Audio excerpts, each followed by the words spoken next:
The session is now called to order. Please stand for the singing of the national anthem.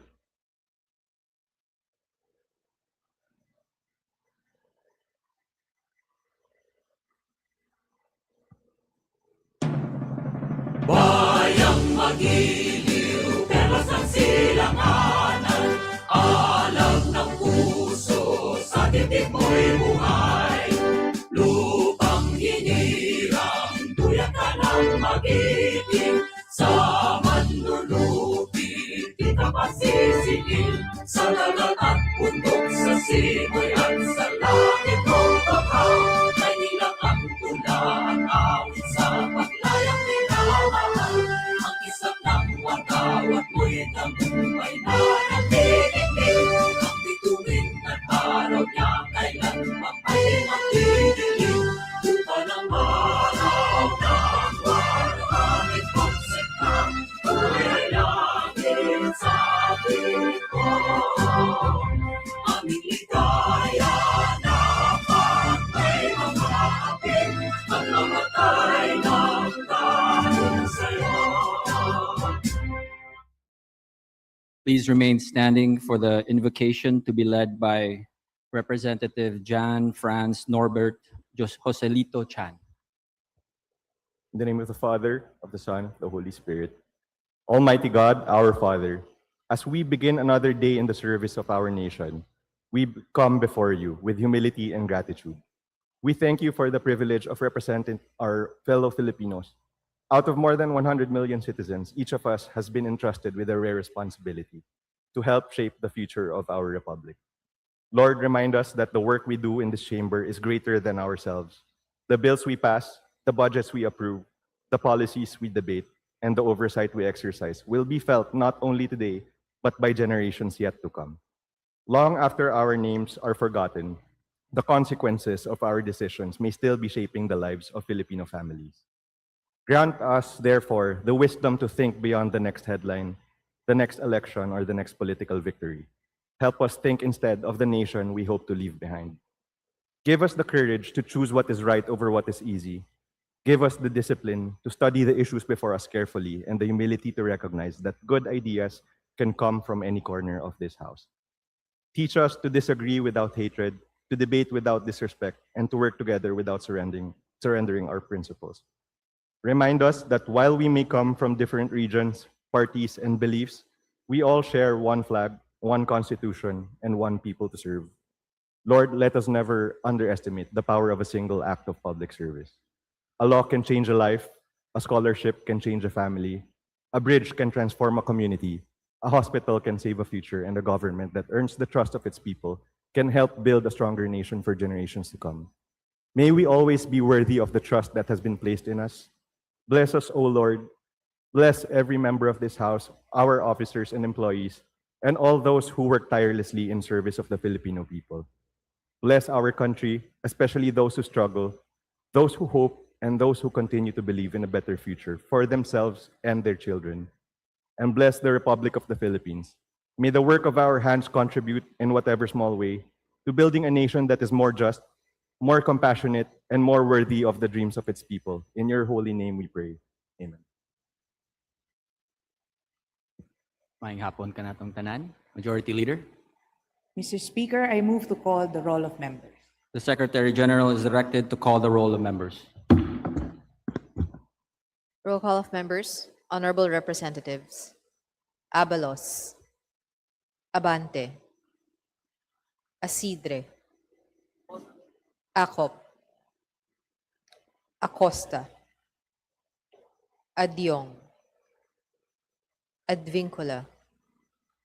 Agaraw. Agyaw. Alano. Alba. Albano. Almario Chino Miguel.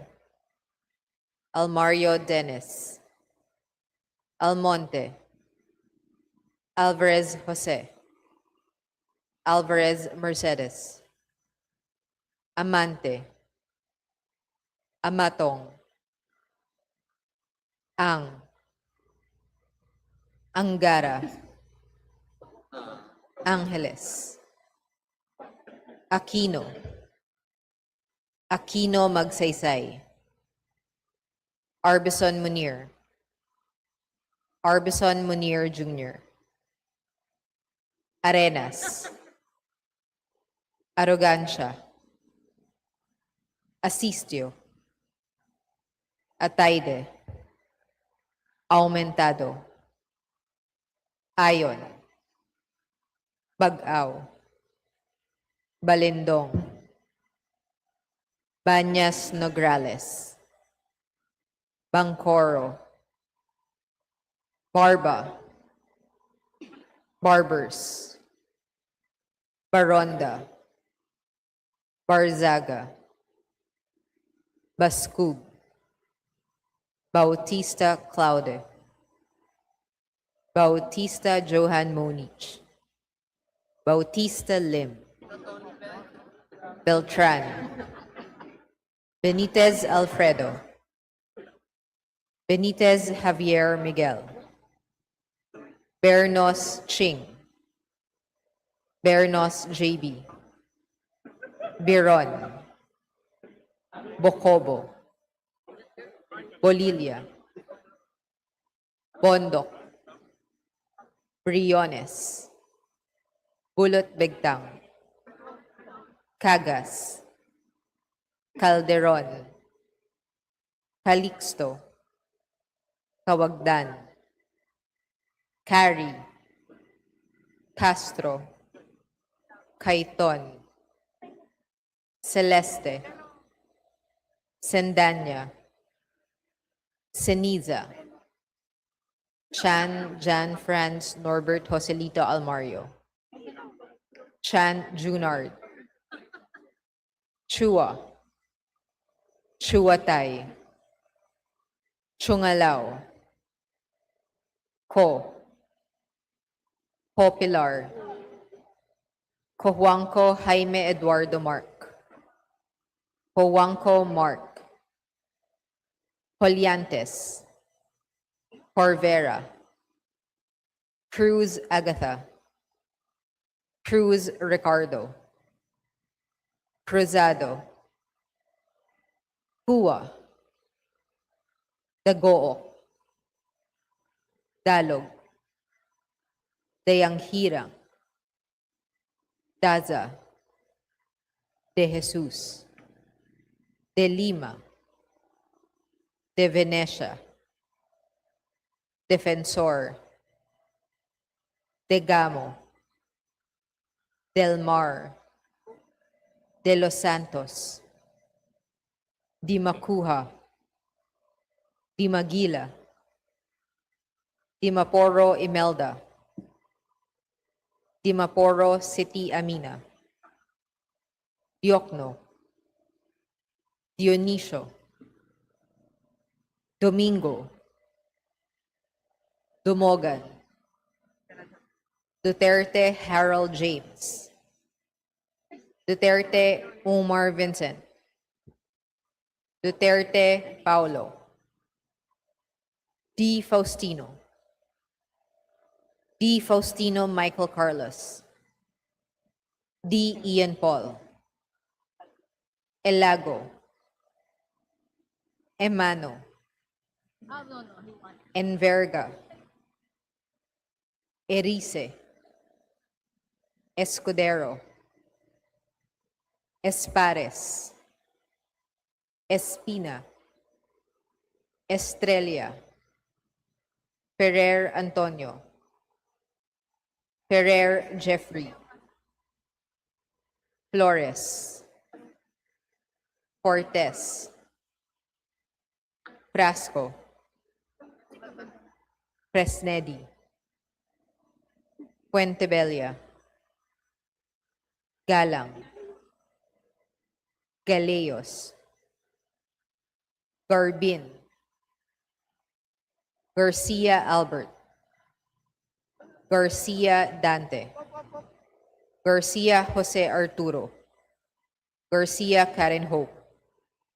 Garcia Maria Angela. Guardiola. Garin. Gatchalian. Gato. Glepa. Go, Gomez, Gonzalez Alexandria, Gonzalez Eliza Micaela, Gonzalez Christopher Sheen, Gonzalez Roy, Goriseta, Wico, Gintu, Gulias, Gutierrez, Hernandez Charisse Ann, Hernandez Dennis, Hernandez Ferdinand, Hernandez Ramil, Hofer Hasim, Horibata, Ismula, Iway, Javier, Ho Antonio, Ho Elisa, Ko Wilton, Kong Hoon, Ko, Labad-Labad, Lacson, Lagbas, Lagdameo Jose Manuel, Lagdameo Monique Yasmin Maria, Lagman, Lagon Daphne, Lagon Sunny, Lara, Lazatin, Ledesma, Legacion, Legarda, Legazpi, Leviste, Libanad, Lopez, Loria, Loyola, Luistro, Lumayag, Macapagal Arroyo, Makasait, Maceda, Madrona, Malapitan, Mangudadatu, Maniquis, Marañon, Marcoleta, Marcos, Marquez, Mastura, Matibag, Matugas, Mendoza, Mercado, Mercado Revilla, Miraflores, Momo, Montes, Nava, Nazal, Nisay, Nolasco, Oamenal Henry, Oamenal Sancho Fernando, Olivares, Ongchuan, Ordanes, Oreta, Ortega, Oano Dizon, Padiernos, Panaligan, Pancho, Panotes, Pascual, Perez, Pimentel, Plaza, Plato, Poe, Primicias Agabas, Pumarin, Puno, Kimbo, Rama,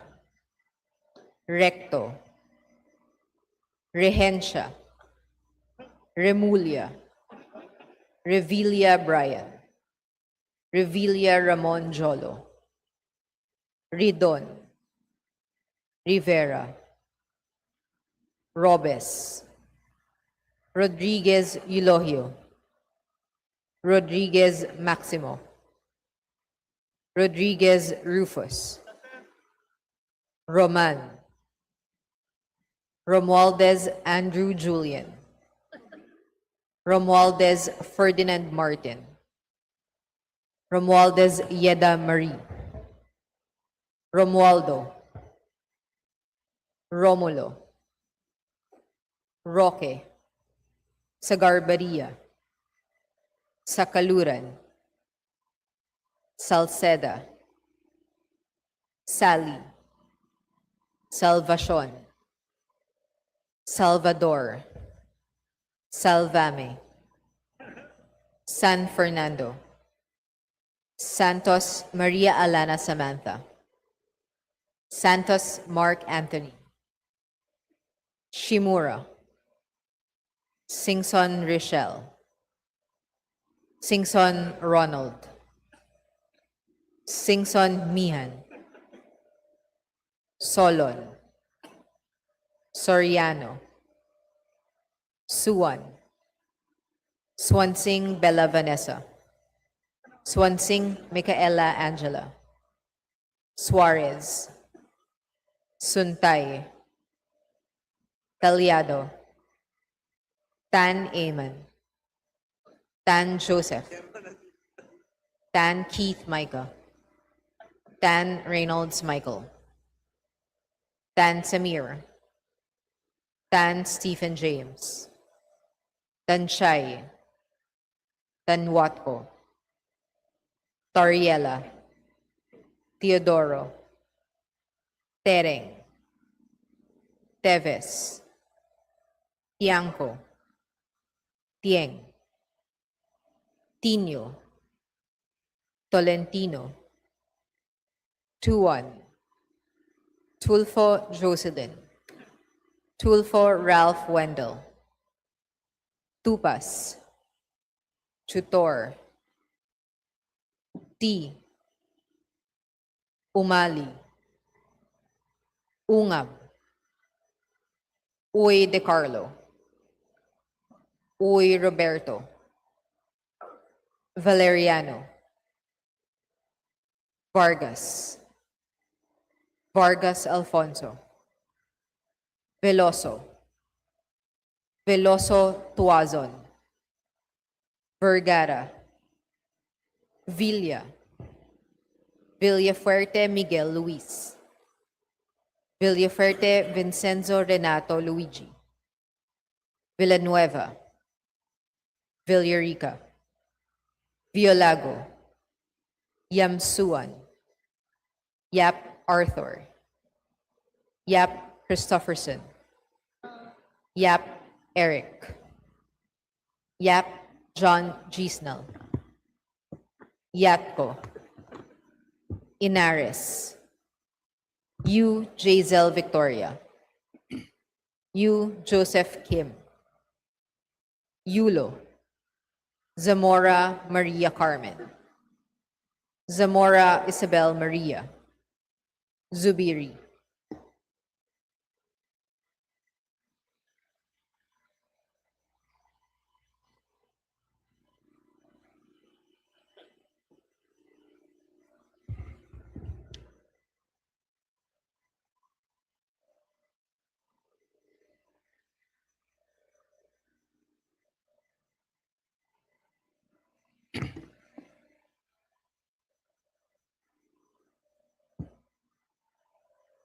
Mr. Speaker, the roll call shows that 223 members responded to the call. With 223 members responding to the call, the chair declares the presence of a quorum.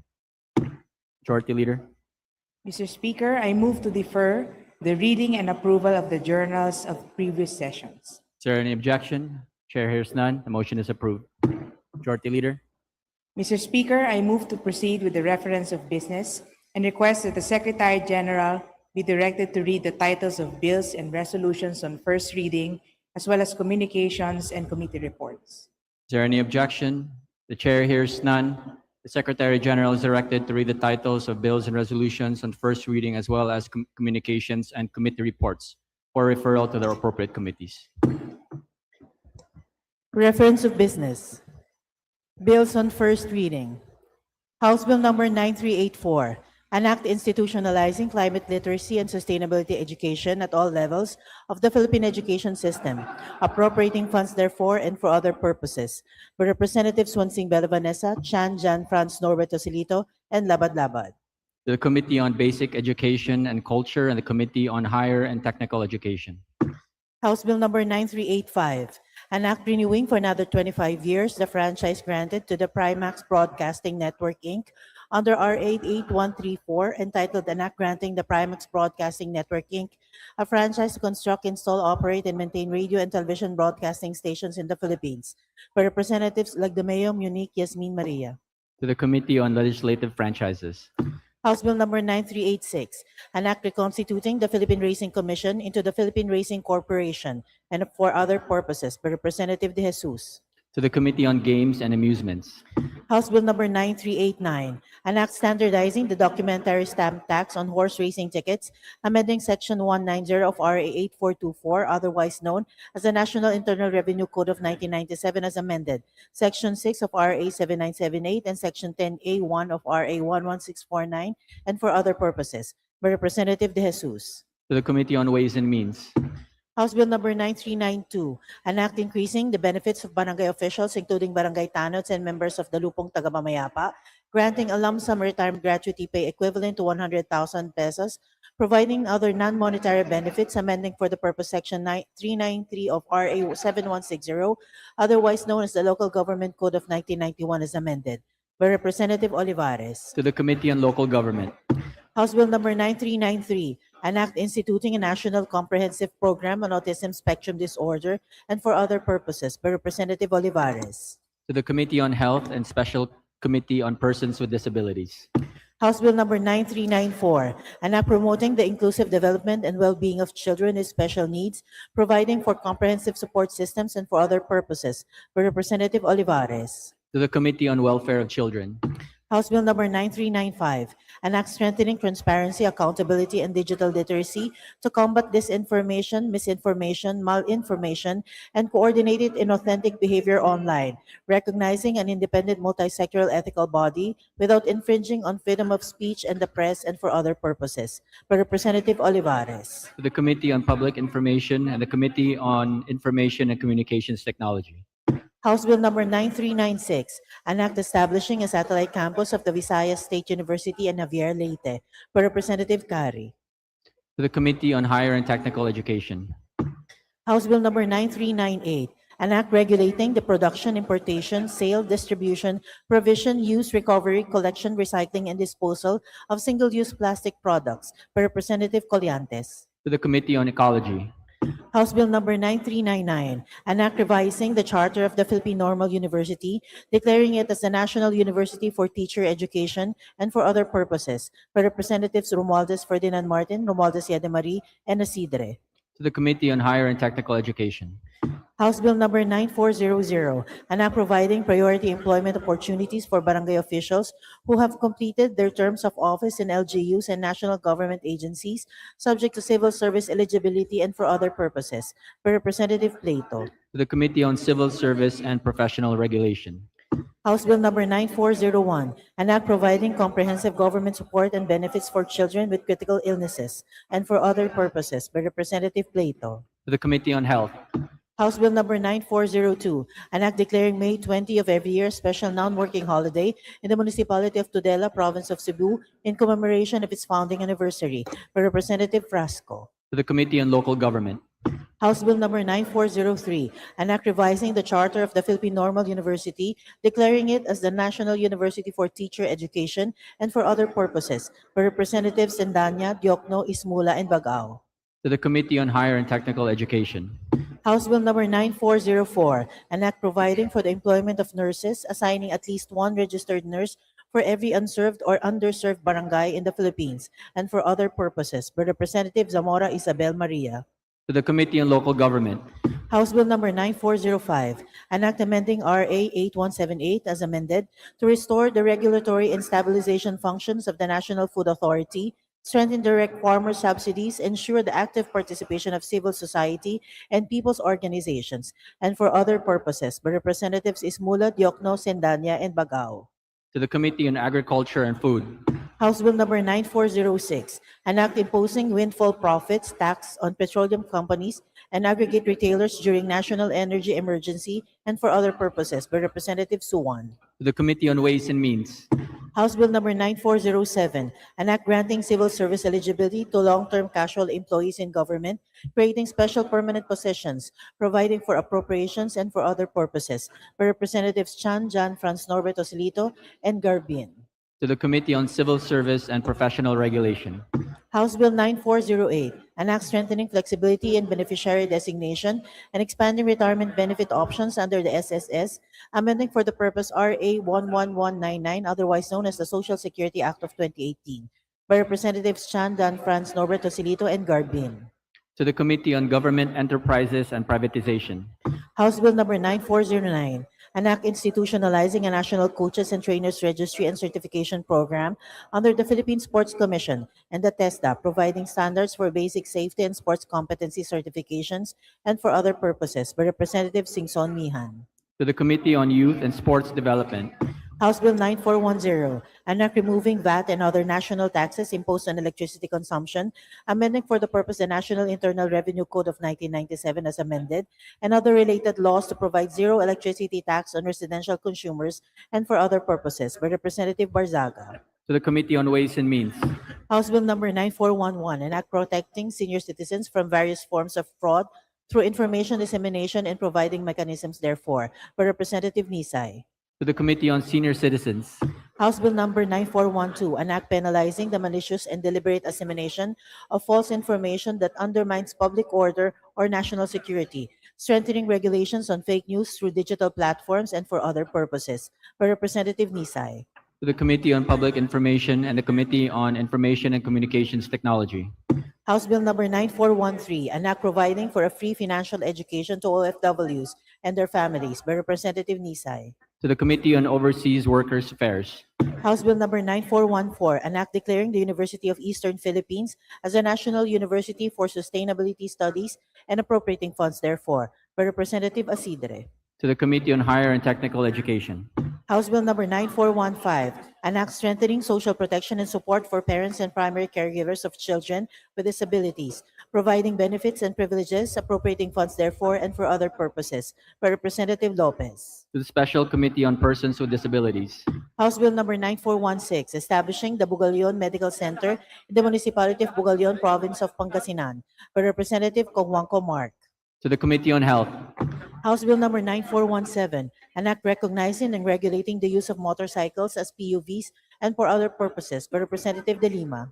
to the Committee on Transportation, House Bill number 9418, an act strengthening the disability and survivorship benefits of the Philippine National Police, amending for the purpose RA 6975, otherwise known as the Department of the Interior and Local Government Act of 1990, as amended by Republic Act number 8551, by Representative Yap Eric.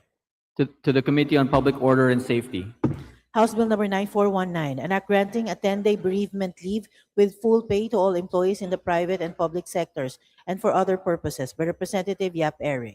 to the Committee on Labor and Employment and the Committee on Civil Service and Professional Regulation, House Bill number 9420, renaming Badeo Barrio School in Badeo, Kibungan, Benguet to Nogpos Elementary School, by Representative Yap Eric.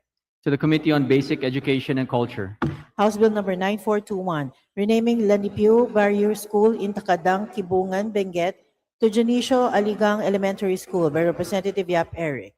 to the Committee on Basic Education and Culture, House Bill number 9422, an act simplifying the documentary requirements for accessing government financial assistance and for other purposes, by Representative Soriano. to the Committee on Social Services, House Bill number 9423, an act providing for a free annual medical checkup for Filipinos and appropriating funds therefore, by Representative Soriano.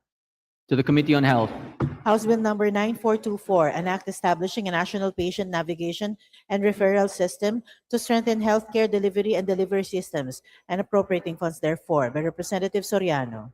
to the Committee on Health, House Bill number 9425, an act mandating the formulation and institutionalization of a comprehensive infrastructure and development master plan, establishing the Master Plan for Infrastructure and National Development Council and appropriating funds therefore, by Representative Soriano. to the Committee on Public Works and Highways, House Bill 9426, an act establishing the Anti-Stunting Action Plan Council in the Philippines, defining its powers and functions, appropriating funds therefore, and for other purposes, by Representative Soriano. to the Committee on Health, House Bill number 9427, an act strengthening Presidential Decree number 1096, the National Building Code of the Philippines as amended by mandating a comprehensive nationwide inspection of buildings and imposing stiffer penalties against building officials who violate the pertinent provisions of the said code. By Representative Soriano. to the Committee on Public Works and Highways, House Bill number 9428, an act providing compassionate and right of access to medical cannabis, expanding research into its medicinal properties and for other purposes. By Representative Soriano. to the Committee on Dangerous Drugs and the Committee on Health, House Bill number 9429, an act to create a healthy food marketing environment.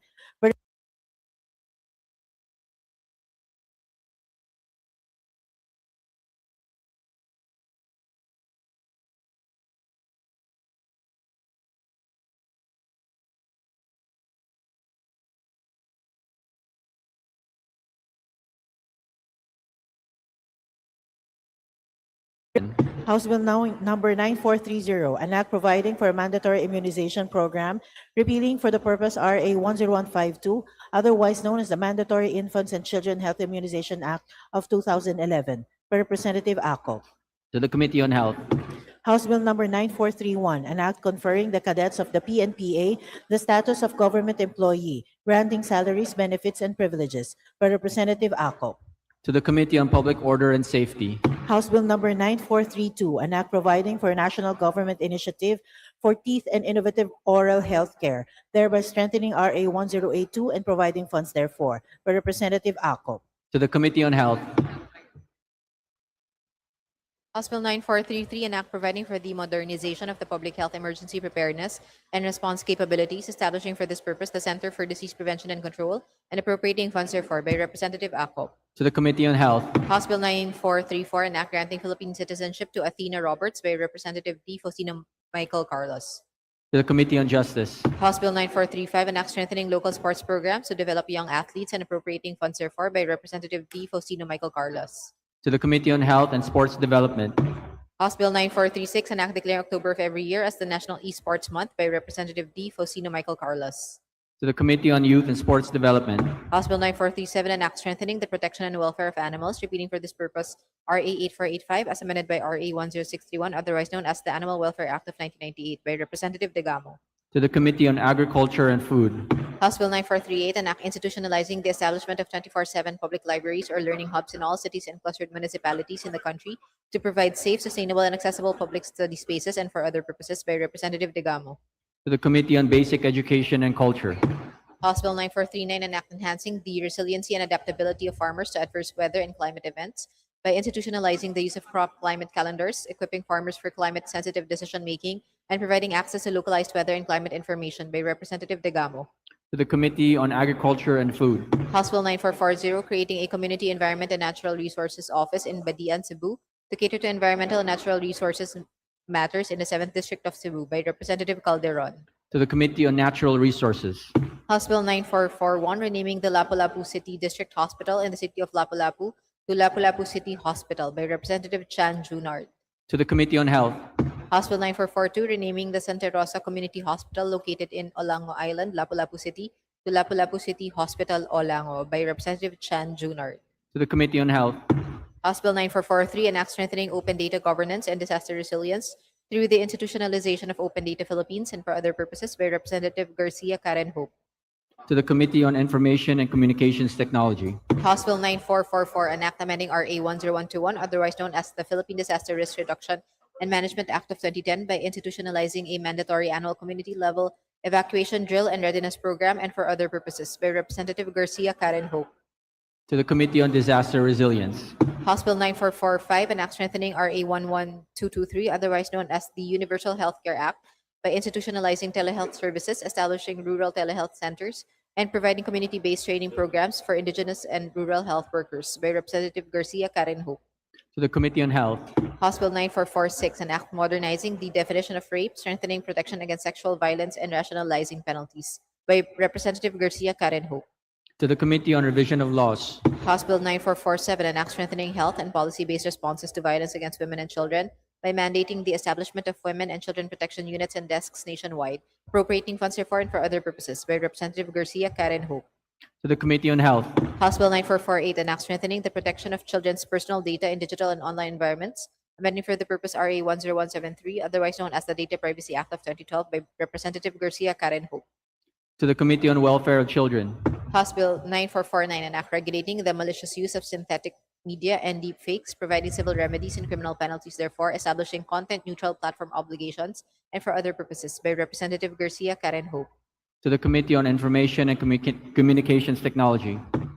House Bill 9450, an act expanding the use of the Legal Assistance Fund and the Agarang Kalinga at Saklolo para sa mga OFWs na nangangailangan fund, establishing a global network of retained legal counsels and a 24/7 legal crisis hotline, amending for the purpose Section 26 of RA 8042, otherwise known as the Migrant Workers and Overseas Filipinos Act of 1995, as amended, and Section 13 of RA 11641, otherwise known as the Department of Migrant Workers Act, by Representative Garcia Karen Hope. To the Committee on Overseas Workers Affairs. House Bill 9451, an act institutionalizing an emergency medical services system, creating for the purpose the National EMSS Council and appropriating funds therefore, by Representative Nisay. To the Committee on Health. House Bill 9454, an act institutionalizing the establishment of local housing boards in all LGUs, providing for its powers and functions, amending for the purpose RA 7160, otherwise known as the Local Government Code of 1991, as amended, by Representative Rama. To the Committee on Local Government. House Bill 9455, an act abolishing the Optical Media Board created under RA 9239, transferring its powers and functions to the Intellectual Property Office of the Philippines, and for other purposes, by Representative Rama. To the Committee on Public Information and the Committee on Government Reorganization. House Bill 9456, an act institutionalizing and expanding the coverage of the Sustainable Livelihood Program of the DSWD, strengthening its institutional arrangements and field implementation capacity, appropriating funds therefore and for other purposes, by Representative Kaiton. To the Committee on Social Services. House Bill 9457, declaring June 15 of every year as a special non-working holiday in Bontoc, Southern Leyte, to commemorate its foundation anniversary, by Representative Mercado. To the Committee on Local Government. House Bill 9458, mandating the construction of academic, research, and support services facilities of Southern Leyte State University, Maasin City Campus, by Representative Mercado. To the Committee on Higher and Technical Education. House Bill 9459, an act providing for universal free internet access to all Filipino citizens nationwide, establishing the National Free Internet Program and appropriating funds therefore, by Representative Mercado. To the Committee on Information and Communications Technology. House Bill 9460, an act simplifying documentary requirements for accessing government financial assistance and for other purposes, by Representative Nisay. To the Committee on Social Services. House Bill 9468, an act establishing the Philippine Open Law System, providing for a free, consolidated, updated, and accessible public database of Philippine laws, rules, regulations, and jurisprudence, institutionalizing safeguards for AI-assisted legal information services, appropriating funds therefore and for other purposes, by Representative Benitez Javier Miguel. To the Committee on Justice. Resolutions. House Resolution 1050, resolution urging the Committee on Aquaculture and Fisheries Resources to conduct an investigation in aid of legislation on the presence of commercial fishing vessels within municipal waters and its adverse impacts on the livelihood and subsistence of small-scale fisherfolk, as well as on marine ecosystems and the environment, by Representatives Elago, Tino, and Co. To the Committee on Rules. House Resolution 1051, resolution directing the Committee on Energy and the Committee on Aquaculture and Fisheries Resources to conduct a review and investigation in aid of legislation on the impact of offshore wind energy projects in the Bicol region on the livelihoods of small-scale fisherfolk, by Representatives Elago, Tino, and Co. To the Committee on Rules. House Resolution 1052, a resolution congratulating and commending the Marikina footwear designers and manufacturers for their outstanding victory in the 15th International Footwear Design Competition held in Guangzhou, China, by Representative Kingbo. To the Special Committee on Creative Industries. House Resolution 1053, resolution urging the DOH to operationalize RA 11959, otherwise known as the Regional Specialty Centers Act, through the establishment of a brain and spine specialty center in the province of Capiz and to include the necessary funding, therefore, in the General Appropriations Act, by Representative Gintu. To the Committee on Health. House Resolution 1054, resolution congratulating and commending the 25 top-notchers from Pangasinan State University for their outstanding performance in the March 2026 licensure examination for professional teachers, by Representative Coangco Mark. To the Committee on Basic Education and Culture. House Resolution 1055, resolution directing the House Committee on Agrarian Reform, jointly with the other appropriate committees, to conduct an inquiry in aid of legislation on the implementation of RA 9700, otherwise known as the Comprehensive Agrarian Reform Program Extension with Reforms, Harper, with the end in view of addressing implementation deficiencies in ensuring the completion and integrity of land distribution, strengthening tenure security, and enhancing support services for agrarian reform beneficiaries, by Representative De Lima. To the Committee on Rules. House Resolution 1056, resolution urging the President of the Philippines through the DFA to initiate the rejoining of the Republic of the Philippines to the Rome Statute of the International Criminal Court and expressing the full support of Congress therefore by Representative De Lima. To the Committee on Rules. House Resolution 1057, resolution urging the DFA and other appropriate government agencies to take immediate steps toward the ratification and implementation of the International Convention for the Protection of All Persons from Enforced Disappearances with the end in view of strengthening human rights protection, ensuring accountability, and providing justice for victims by Representative De Lima. To the Committee on Human Rights. House Resolution 1058, resolution commemorating the National Daycare Workers Week and expressing profound recognition and appreciation for the dedicated service and significant contributions of daycare workers in nurturing early childhood care and development by Representative Erice. To the Committee on Welfare of Children. House Resolution 1059, resolution urging the Committee on Health of the House of Representatives to conduct an inquiry in aid of legislation into the implementation and effectiveness of the schistosomiasis control and elimination program of the DOH, with the end in view of further strengthening the program and eradicating the chronic parasitic disease that continues to afflict many Filipinos, particularly subsistence farmers, fisherfolk, and their children in rural communities across 28 provinces in the Visayas and Mindanao, by Representatives Libanan and Gonzales Christopher Sheen. To the Committee on Rules. Communication, letter dated May 18, 2026 of the BSP Bank Officer 6, Office of the General Counsel and Legal Services, transmitting to the House of Representatives duly certified copies of certain BSP issuances. To the Committee on Banks and Financial Intermediaries. Subpoena ducis tecum, pursuant to Section 153, Rule 24 of the Rules of the House of Representatives, transmitting the subpoena ducis tecum issued by the Office of the Ombudsman for the following. FF-C-APR-26-0277 dated April 17, 2026. FF-C-JAN-26-0029 and FF-C-JAN-26-0067 dated April 27, 2026, and FF-C-DC-25-0333 and FF-L-JAN-26-0002 dated April 28, 2026. Pursuant to Sections 155 and 156, Rule 24 of the Rules of the House, transmitting the subpoena ducis tecum dated April 16, 2026, issued by the Office of the Ombudsman, Re FF-C-JAN-26-0076. Committee reports. Committee Report 354, submitted by the Committees on Higher and Technical Education and Appropriations and House Bill 9467. Committee Report numbers 355 and 356, submitted by the Committee on Youth and Sports Development and House Resolution numbers 1060 and 1061, respectively.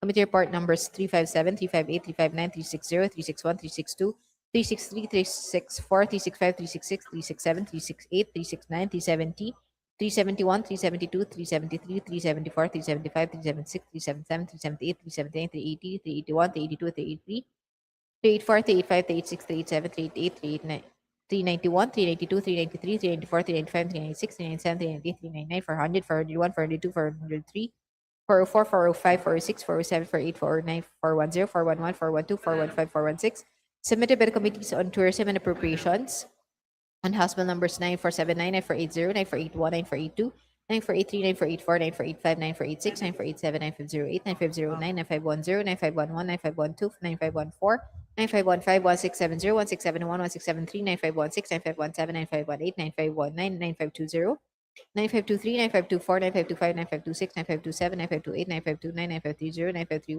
9531, 9533, 9534, 9535, 9536, 9537, 9538, 9539, 9540, 9541, 9542, 9543, 9544, 9545, 9546, 9547, 9548, 9549, 9550, 9551, 9552, 9553, and 9554, 9568, 9569, respectively. Committee Report 390, submitted by the Committee on Higher and Technical Education and House Bill 9532. Committee Report 413, submitted by the Committee on Natural Resources and House Bill 9562. Committee Report 414, submitted by the Committee on Basic Education and Culture and House Bill 9565. The aforementioned committee reports are all referred to the Committee on Rules. Majority Leader. Mr. Speaker, may we request to acknowledge the guest of Representative Shelo Criselagman. They are as follow. From the LG of Baguio City, Mayor Benjamin Magalong, Councilor and Advocacy Committee Chair of League of Councilors, Elmer Datuin, City Councilor Joel Alangsab.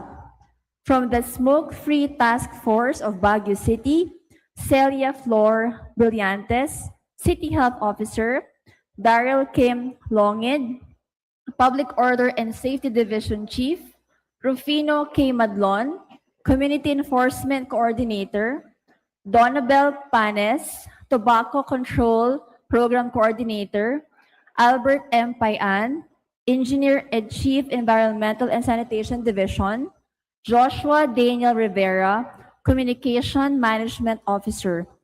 From MMDA, Francisco B. Martinez, Director, Health, Public Safety and Environmental Protection Office, Jasmine Paraiso, Project Manager, HPSEPO, Maria Salome Zoleta, Chief Environmental Management Specialist. From Pasig City, Edwin Edgar Jose Magno, Tobacco Control Nurse Coordinator, Maria Tosca Camille Villegas, Assistant Nurse Coordinator. From Pateros, Chevely Reyes, Tobacco Control Coordinator. From Sorsogon, Mark Jason Hamisola, City Councilor. And organizations, they are as follow: Philippine Smoke-Free Movement, Philippine Legislators Committee on Population and Development, Child Rights Network, Social Watch Philippines, Campaign for Tobacco-Free Kids, Health Justice Philippines, Action for Economic Reforms, Action on Smoking and Health Philippines, Aktibong Kilusan tungo sa Iisang Bayan Philippines, Association of Pre-Law Students, UP Baguio, Assortage, Bukluran ng Progresibong Kabataan Kaligayahan, Duhat Youth, Explain Philippine Organization Incorporated, Junior Marketing Society, PUP Quezon City, Mandaluyong Ladies Bikers, Parents Against Vape, PETA Arts Zone, Quezon City District 2 PTA Federation, and Southeast Asia Tobacco Control Alliance. Mr. Speaker. To the guest of Representative Lagman, welcome to the House of Representatives. Let's give him a round of applause. Thank you for your visit. Majority Leader. Mr. Speaker, may we also recognize the guests of the Honorable Roy M. Gonzalez from the Lone District of Santa Rosa, Laguna. They are from various organizations, namely Kabataan ng Bagong Kongreso, Kilos Lagunense, Junior City Officials, Batch Echo, Libertas Debate Society, and the PUP Santa Rosa Student Council. They are James Ryan Alzona, Andre Josh Iglesia, Jean Rhea Magsayo, Kirsten Yume Sanchez, Maria Nicole Martinez, Sanchi Paulino, Precious Colin Ables, Gianna Christine Teo, Jose Gabriel Bantolo, Aisha Daphne Gamutan, Vincent Gabriel Dacera, Leo Albonita, Jamela Vien Valsorable, Rian Joyrel Lacerna, Rockford Arl de la Torre, Maria Cassandra Largo, Russell Shin Barinuevo, Abdiel Benedict Velasquez, Tristan J. Galapate, Marky Aliza Lopez, Mel Christopher Makilan, Shay J. Amore Benjamino, Thor Harold Florentino, Carlos Valenzuela, Joshua Tabafunda, and Raster John Tortoles. To the guests of Representative Gonzalez, welcome to the House of Representatives. Thank you for your visit. Majority Leader.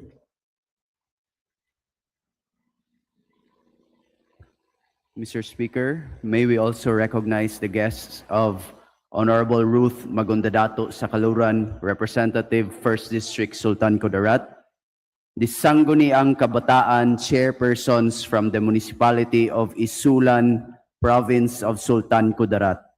We have here our Sangguniang Kabataan Chairpersons, Nor Salik Abid Kalipa, Barangay Kalawag 2. Renalyn Sandigo Amigos, Barangay Lagandang. J.R. C. Poras, Barangay Lotilia.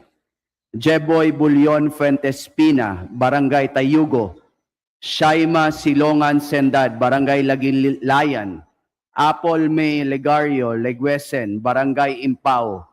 Binbads Alamada Galmak, Barangay Bual. Mr. Speaker. To the guest of Honorable Ruth Mangudadatu Sakaluran, Welcome to the House of Representatives. Majority Leader. Mr. Speaker, may we recognize the guests of Congressman Timothy Joseph Tim E. Cayton, Lone District of Nueva Ecija, from the Bungkalot tribe, namely Daniel Pasigian, Jackie Lou Pasigian, Antonia Pasigian, Armand Pasigian, Erwin Gumiad, Raymond Pasigian, Gabriel Beso, John Pasigian, Temi Gabogen, Tomo Kidatan, Richard Aliwak, Efren Bernabe, Sandico Tiburcio, Marco Pugo, Ray Pasigian, Lucas Pasigian, Dennis Gabogen, Anteg Pasigian, Joseph Aliwak, Robinson Kaanawan, Samson Ebenga, Johnny Pasigian, Edward Gabogen, Ernesto Diginat, Leonard Pasigian, Sammy Pasigian, Lorenzo Kidatan, Ernesto Umpatang, Rudy Umpatang, Pedro Kawad, Elson Gabogen, Ronald Pasigian, Roberto Diginat, Lilibet Gumiad, Gideon Teves, Nomer Gumiad, Bagli Kabinangan, and Anton Aiden Pasigian. To the guests of Representative Timothy Joseph Cayton, welcome to the House of Representatives. Majority Leader. Mr. Speaker, would like to welcome and recognize the guests of the Honorable Sarah Jane Elago, Party List Representative of Gabriela Women's Party List, visitors from Bahaghari, Metro Manila Pride, Stonewall Philippines, Biglad, BPO employees, gays, lesbians, and allies for genuine acceptance and democracy, drag queens, transmasculine PH, rainbow rights, and Puksa.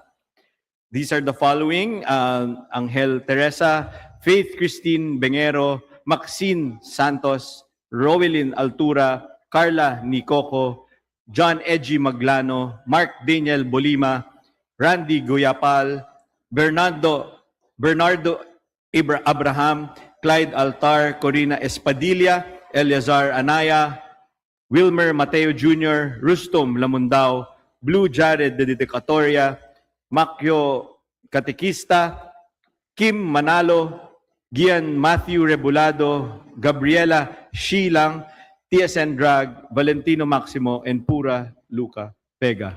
Mr. Speaker. To the guests of Gabriela Women's Party List Representative Sarah Jane Elago, welcome to the House of Representatives. Majority Leader. Mr. Speaker, we would like to acknowledge and welcome the guests of Honorable Jose Manuel F. Alba of the 1st District of Bukidnon, officials of Bukidnon 2 Electric Cooperative Inc. or Buseco, Mr. Christopher A. Dulfo, the General Manager of Buseco, Ms. Ethel May Rubio, Mr. Ray Ann Baul, Mr. Mike Don Falarcuna, Ms. Hazel De Puerto, and Ms. Berna Casino. To the guests of Representative Jose Manuel Alba, welcome to the House of Representatives. Thank you for your visit. Majority Leader.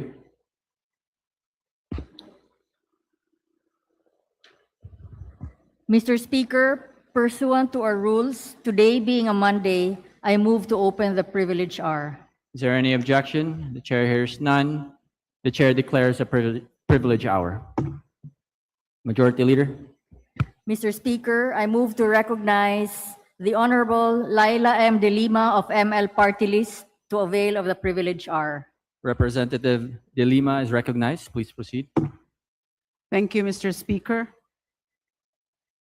Distinguished colleagues, mga kapwa kong Pilipino, yesterday, May 31, we celebrated National Fisherfolk Day, a day the Republic, by its own law, sets aside to honor the men and women who go out to sea before sunrise so that the rest of us may eat. And yet, as we sit here in this hall, somewhere off the coast of Quezon, of Masbate, of Palawan, fisher folk are hauling in nets lighter than the ones they had before. Their catch is smaller. Their diesel is more expensive. Their children's future uncertain. Mr. Speaker, more than one in four Filipino fisher folk live below the poverty line, nearly twice the national rate. Together with the farmers, they are the poorest basic sectors in the country. The people who put fish on our tables cannot afford to eat fish themselves. Nakapanlulumong katotohanan. The poverty of our fisher folk and the poverty of our seas move together. Our fisher folk are stewards of the nation. When the sea suffers, so do they. When they suffer, so does the sea. Masipag sila, pero mahirap pa rin sila. They work with hands calloused and hearts determined.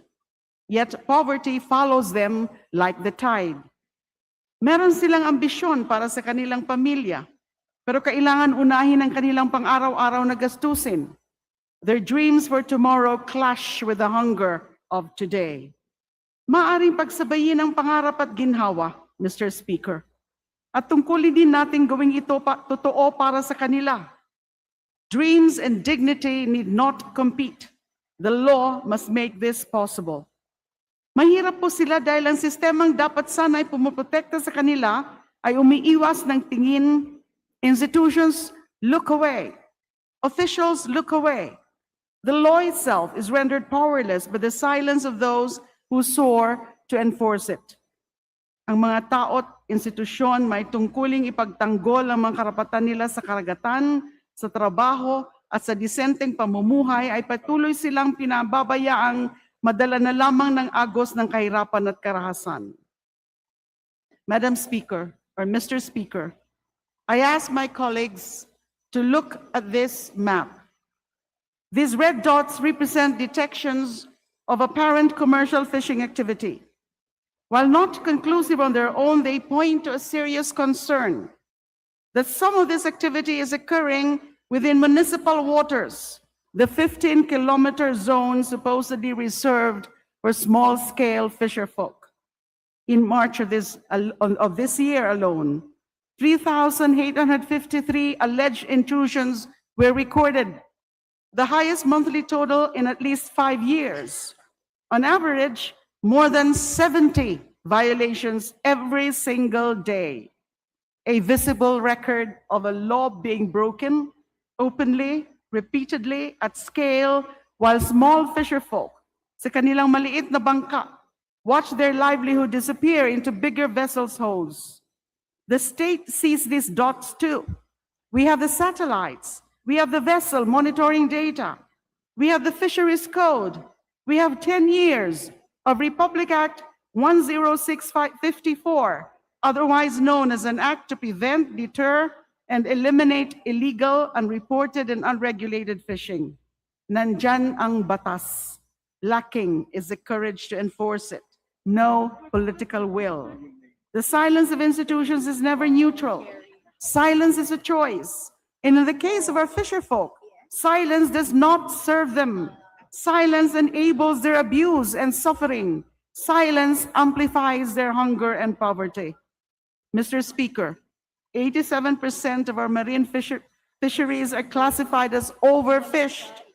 The average daily catch of a municipal fisher has fallen from 5 kilos in 2010 to 4 kilos today. 1 kilo less every day for a family already eating less than they should. And yet we have reason to hope. 2 months ago, the province of Palawan became the first in the Philippines to ban all commercial fishing inside its municipal waters by ordinance. Bawal nang manghimasok ang commercial vessels sa 15 kilometers. Mr. Speaker, kung kaya ng isang lalawigan, bakit hindi kaya ng isang kongreso? I rise today, therefore, to ask this chamber to enact further legislation that recognizes our fisher folk as rights holders, not as recipients of the state's generosity, but as citizens to whom it owes a duty. What we ask from this Congress rests on 3 principles. First, the spaces our fisher folk depend on their municipal waters and the coastal lands where they have lived for generations must remain a protected space without exception, without negotiation. Hindi dapat payagang manghuli ng isda ang malalaking bangka sa municipal waters. Second, the fisheries laws already in place must be enforced consistently by our duty bearers with integrity at every level, not negotiated, not delayed, not studied further, enforced. Third, our fisher folk must be treated as partners in shaping government policy, not mere recipients of it. Buhay ng mga mangingisda natin ang nakasalalay dito. Nararapat na kinukonsulta sila sa mga polisiya at programang sila ang primaryong benepisyaryo o primaryong mag-aagrabyado. This is what the Constitution requires of it when it speaks of social justice. Ang batas ay hindi handog sa mangingisda sa kanilang araw. Ito po ay utang ng Republika na matagal nang dapat bayaran. Mr. Speaker, distinguished colleagues, the measure of justice in this republic is not how loudly we praise the poor on a day like today. It is whether the law stands with them on every other day of the year, when the boat goes out before dawn, when the net comes back lighter. Hindi limos ang hinihingi ng ating mga mangingisda. Katarungan po ang hinihingi nila. Kakabit ng katarungan ito ang kanilang kabuhayan, karapatan, kinabukasan. For the millions who feed this nation and who on National Fisherfolk Day still struggle to feed themselves, let this Congress stand with them. Maraming salamat po, Mr. Speaker.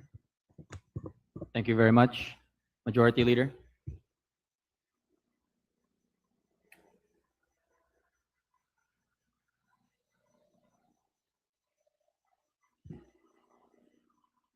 Mr. Speaker, I move to refer the speech of the Honorable Laila De Lima to the Committee on Rules for its appropriate action. Is there any objection? Chair hears none. The privileged speech of Honorable De Lima is referred to the Committee on Rules.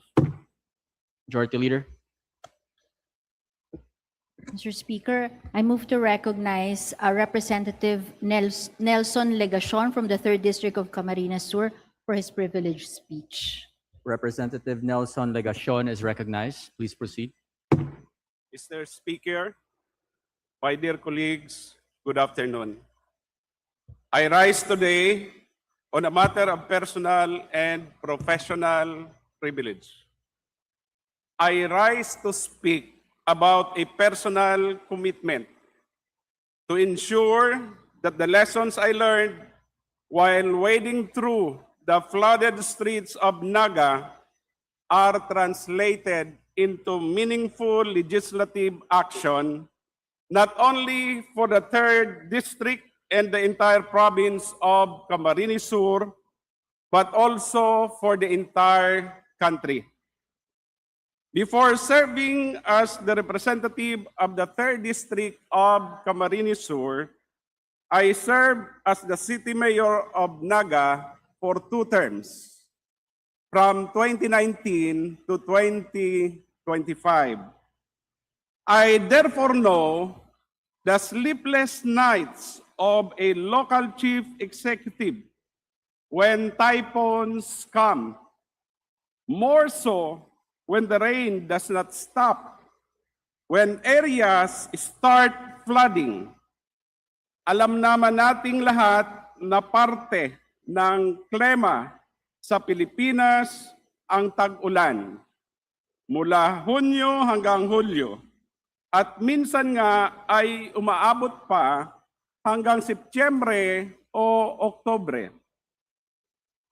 Tuwing papasok ang mga buwang ito, parati tayong naka-alerto.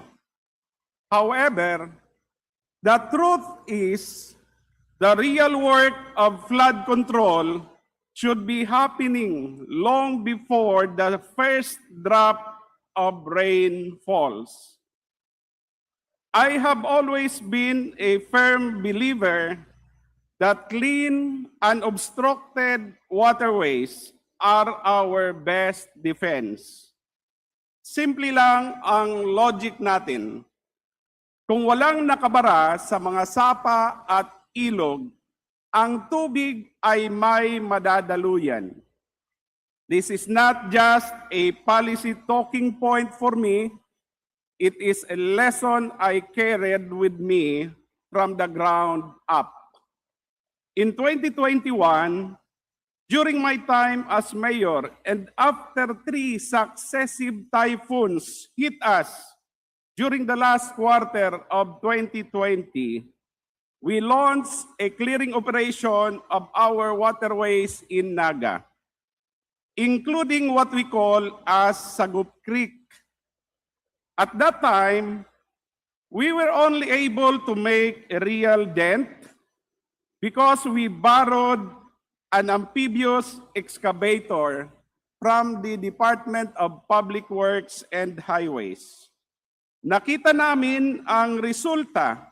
Bumilis ang daloy ng tubig at gumaan ang pakiramdam ng mga Nagenyo dahil nabawasan ang pagbaha sa mga kritikal na lugar.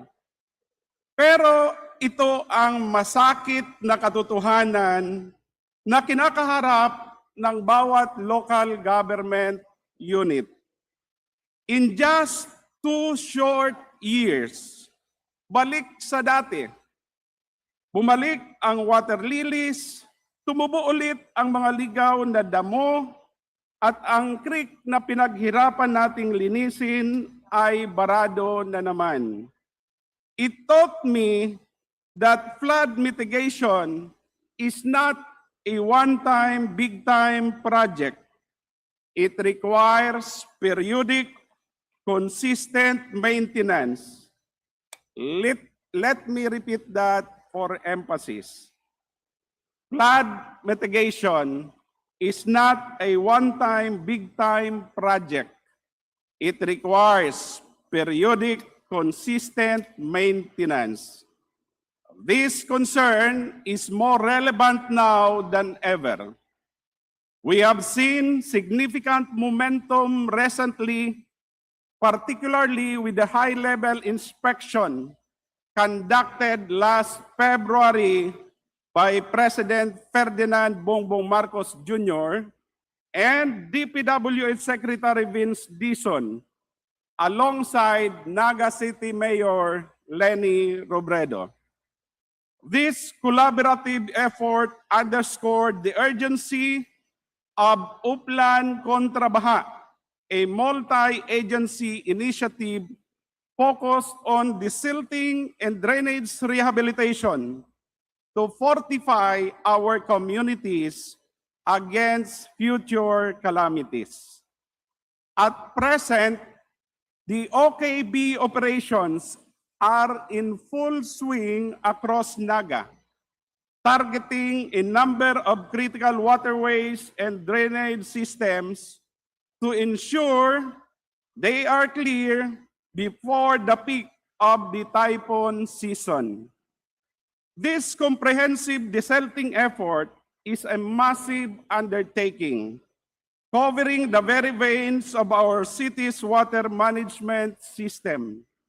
I understand that there are other areas in the country, such as Metro Manila, Bacolod City, Metro Cebu, Iligan City, to name a few, where Uplan Kontra Baha, upon the instruction of President Bongbong Marcos Jr., is being implemented by DPWH Secretary Vince Dizon and USEC Charles Kalima Jr. as Task Force Commander. While these national-level projects and high-level interventions provide the macro solutions we need, the success of these initiatives still relies heavily on the daily maintenance of our local arteries. Let us be clear. This is not just about property damage or stalled traffic. Clogged waterways are a public health ticking time bomb. Kapag ang tubig ay hindi na umaagos, nagiging stagnant ito. Ang perfect breeding ground para sa mga lamok na may dalang sakit tulad ng dengue at Zika. Diyan din nagmumula ang masangsang na amoy at mga sakit sa balat na dumadapo sa ating mga kababayan, lalo na sa mga bata. When these waterways overflow, we face the threat of leptospirosis. Hindi lang po baha ang kalaban natin dito, kalusugan at buhay din ng ating pamilya at mga mamamayan ang nakataya. The problem, however, is that our LGUs, local government units, are often left helpless. Our mayors know exactly which creeks are choked and which esteros need dredging. Alam nila ang solusyon, pero wala silang sapat na gamit. We cannot keep relying on a borrowing system with the Department of Public Works and Highways. Sa totoo lang, ang hirap pumila. Minsan, kung kailan baha na at lubog na ang mga barangay, doon pa lang darating ang makinarya. Pero, kadalasan, lampas na ang 1 o 2 taon, hindi pa rin napagbibigyan ang pakiusap na makahiram ng clearing o dredging tools dahil limitado rin naman ang equipment ng DPWH. We need to stop this cycle. We need to empower our local government units to be self-reliant or to do their job on their own. We should help not only Naga City, Metro Manila, Bacolod City, Metro Cebu, and Iligan City. In my district, other LGUs like the municipalities of Calabanga, Bombon, Magarao, Canaaman, Camaligan, Pili, and Ocampo need also help. I am sure that other LGUs in other parts of the country need also help. However, most of our LGUs do not have the financial capacity to acquire the necessary equipment. Therefore, I am proposing that we provide the necessary intervention to help our LGUs purchase their own specialized equipment. Yung mga sariling amphibious excavators at dredging tools, I therefore strongly urge the leadership of this legislature and the executive body to favorably consider the following. First, una po, that we include amphibious excavators and dredging tools as a priority expenditure under the Local Government Support Fund. Or, second, which I prefer, that we provide a separate funding for this purpose, if not immediately, for the next and succeeding budget cycles. This fund should serve as a direct lifeline for our local leaders to implement immediate and recurring solutions to their flooding woes. Through this, we are not just giving our LGU officials machines, we are arming them and we are giving them the capacity to protect their own respective communities on their own time. Huwag na nating hintayin na muling lumubog ang ating mga komunidad o magkaroon ng outbreak ng sakit bago po tayo kumilos. Maraming salamat, Mr. Speaker. Diyos mabalos. Thank you very much. Majority Leader. Mr. Speaker, I move to refer the speech of the Honorable Legacion to the Committee on Rules for its appropriate Is action. there any objection? The chair hears none. The privileged speech of Honorable Legacion is hereby referred to the Committee on Rules. Majority Leader. Mr. Speaker, may we welcome and recognize the guests of Representative Filimon Espares of Co-op NATCO Party List and Representative Antonio Legarda of the Lone District of Antique. They are Brittany Angel Rubino, Binibining Pilipinas, Province of Antique, and Mr. Flord Calawag. To the guests of Honorable Filimon Espares and Honorable Antonio Legarda, welcome to the House of Representatives. Thank you for your visit. Majority Leader.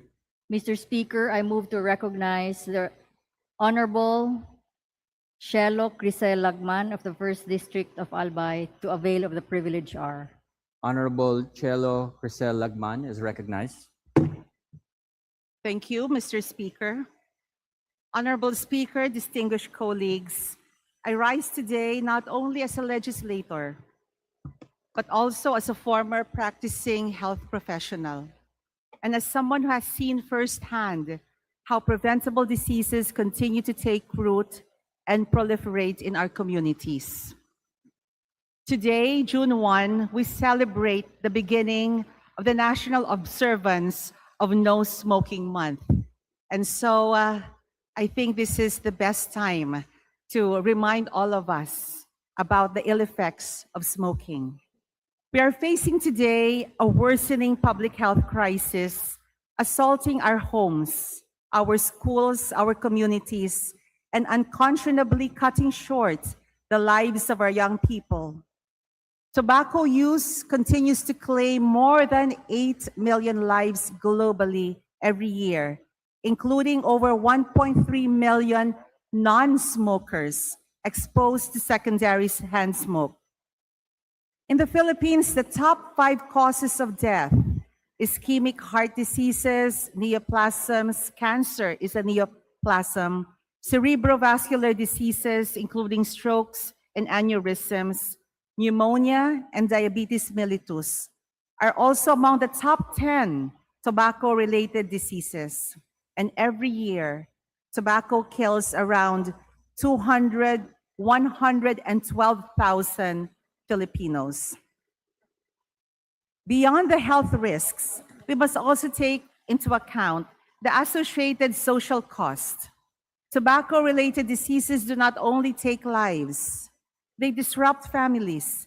They leave spouses forcibly charged with caring for the sick, children witnessing and suffering from prolonged illnesses, and in too many cases, families grieving losses that could have been prevented.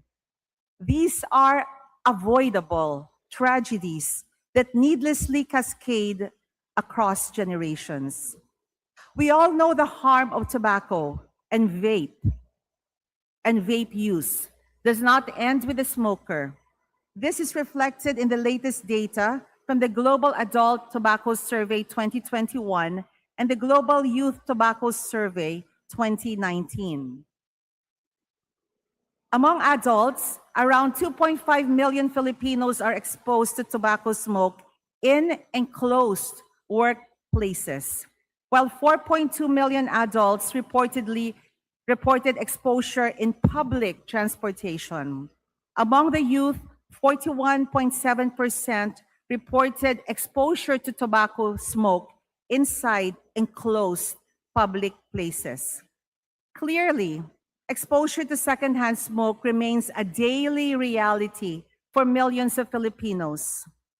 It is not a matter of choice for those exposed. It is imposed and inflicted upon them in our barangays, our schools, parks, and even inside our homes. Worse, exposure to secondhand smoke starts early. A 2023 survey by the Food and Nutrition Research Institute disclosed 1 million new smokers age 10 to 19. Sometimes the most powerful reminders come from children themselves. I have shared this quote before, but it bears reiterating. My 12-year-old niece, Maliha, said this, "Ang usok ng sigarilyo ay hindi lamang nakakasama sa kalusugan ng naninigarilyo, kung hindi pati na rin sa mga taong nakapaligid, lalo na sa mga batang mas sensitibo ang baga. Ito rin ay isang masamang halimbawa sa mga batang nakakakita dahil maaari nitong gayahin at isipin na isa itong normal na gawain." Mr. Speaker, fellow policymakers, that is not a policy expert speaking. That is a child who already understands what is at stake. Hindi lang sila nalalantad sa panganib, natututo rin sila kung ano ang nakikita nila. And when harmful behavior becomes normalized, prevention becomes even more difficult. Our nation ably responds to visible threats, whether during a pandemic, disasters, or in times of conflict. Yet, every year, tobacco-related diseases claim even more lives, quietly, without the same urgency or attention. Ironically, this is a crisis we have long known how to prevent. The challenges are many, but they are not insurmountable. Glimmers of hope exist across the country. Several local government units have already demonstrated that strong smoke-free and vape-free policies do work. That when there is political will, strict and full policy enforcement, and community participation, healthier and safer environments are achievable. Baguio City, a recipient of the World No Tobacco Day Award 2026 by the World Health Organization, understood early on that legislation hardly matters without consistent implementation. Thus, its leadership ensured visible, sustained, and compassionate enforcement through a multi-agency smoke-free task force coupled with cessation support and counseling for those who want to quit. Through its journey towards a tobacco-free generation, Balanga City aligned its smoke-free policies with its goal of becoming a smart university town by 2030, recognizing that a healthy environment is essential to learning and development.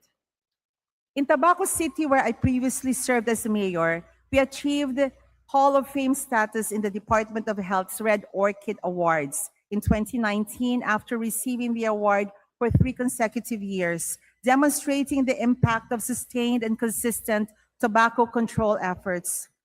Cognizant of the interrelatedness of various aspects of health, Tabaco City's smoke-free programs are consistently complemented and mutually reinforced by its other health initiatives, such as those on drug use prevention and community-based mental health care. An earlier World No Tobacco Day awardee in 2019, Iloilo City, treated tobacco control not as a one-time policy, but as a continuing public health agenda that must adapt to emerging challenges, including vaping and changing youth behavior. In Davao City, what stands out is the strength of public compliance with a whole-of-community approach, transforming smoke-free governance into a shared responsibility. Butuan City proactively included electronic smoking devices when most local policies still focused on conventional cigarettes and embedded smoking restrictions and safeguards to protect children through relevant ordinances like its Children's Code.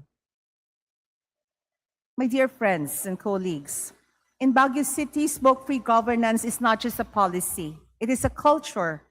In Balanga City, we see long-term vision at work. In Tabaco City, I witnessed firsthand how holistic approach to health, hand-in-hand with steadfast commitment and effective implementation, can institutionalize public health gains. In Iloilo City, the lesson is the imperative of education and sustainability. Davo's experience illustrates how collaborative action and accountability can shape social behavior. Butuan City shows us that leadership requires innovation and being ahead of the curve.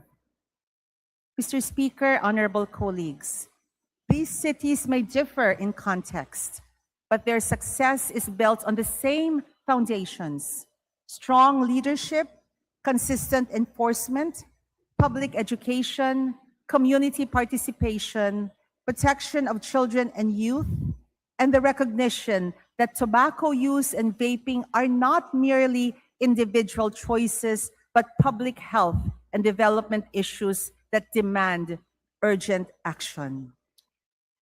The challenge is now clear. Paano natin masisiguro na hindi lamang iilang lungsod, kundi ang bawat komunidad sa buong bansa ay may parehong antas ng proteksyon? Out of 1,715 LGUs, this includes the provinces, municipalities, and cities, only a relatively small number have comprehensive smoke-free and vape-free ordinances.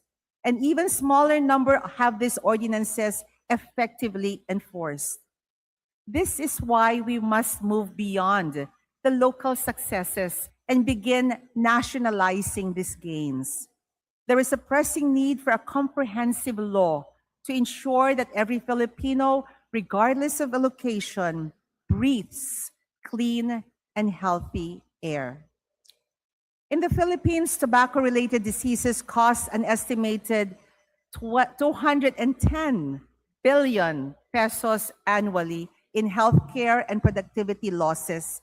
And yet, public health and governance studies from the Health Justice and the UP National College of Public Administration and Governance show that even modest annual investments of at least 1% of the annual local health budget for local tobacco and vape control programs can significantly reduce healthcare costs and improve public health outcomes. Just imagine the collective impact if every city and municipality in the country has the capacity to implement strong smoke-free and vape-free policies.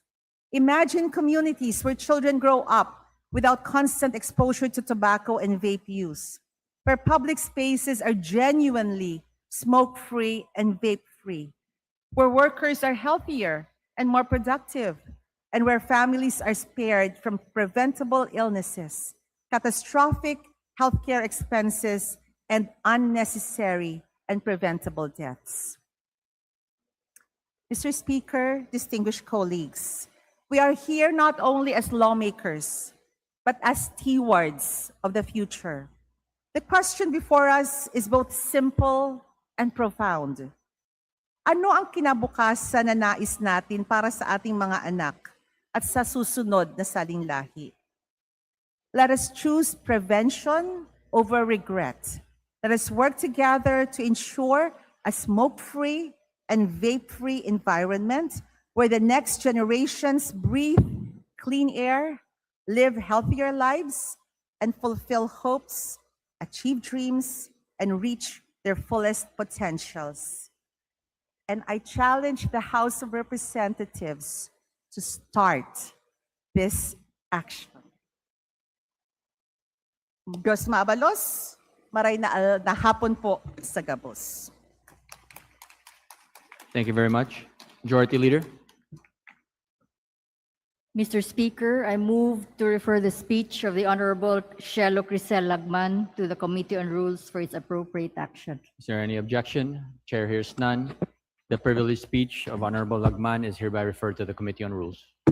Majority Leader. Mr. Speaker, I move to recognize Honorable Romeo S. Momo of the 1st District of Surigao del Sur to avail of the privilege hour. Representative Romeo Momo is recognized. Thank you, Mr. Speaker. Mr. Speaker, distinguished colleague, I rise today on a matter of urgent national concern, a matter that strikes at the very core of public safety, governance, and accountability. Last May 24, our nation witnessed a heartbreaking tragedy in Angeles City, Pampanga, where a building still under construction collapsed in the dead of night. Dozens of our fellow Filipinos, mostly construction workers, were buried beneath concrete and steel. Some were rescued, others tragically did not make it. 12 to be specific, and 8 individuals still missing. Also, a Malaysian citizen who was in the adjacent building perished. Mr. Speaker, this is not merely an accident. This is a symptom of a deeper systemic failure. Initial report reveals disturbing details. The building was approved for 9 floors, yet a 10th floor with a swimming pool was reportedly being constructed. Workers were sleeping inside the structures, raising questions about safety compliance. The collapse occurred without a major earthquake, suggesting possible structural or regulatory lapses. This tragedy exposes a painful truth that our current building regulatory framework is outdated, fragmented, and weakly enforced. Mr. Speaker, this is precisely why House Bill number 6615, or the proposed new Philippine Building Act, is not just timely, it is necessary. We passed this measure last December 16, 2025, and received by the Senate on the following day. This measure modernizes our outdated building laws and introduces a comprehensive regulatory framework, stronger engineering and safety standards, and a whole-of-government approach to disaster resilience. But more importantly, Mr. Speaker, it introduces accountability. Allow me to highlight Section 62 of House Bill number 6615. This provision is crucial. Section 62 clearly defines prohibited acts, including unauthorized deviations from approved plans, construction beyond permitted specifications, non-compliance with the structural and safety standards, and the violations of permits and regulatory requirements. Mr. Speaker, had this provision been fully enforced, would this tragedy have happened? Section 62 sends a strong message that no one is above building laws. No shortcut is worth human life, and negligence will have consequences.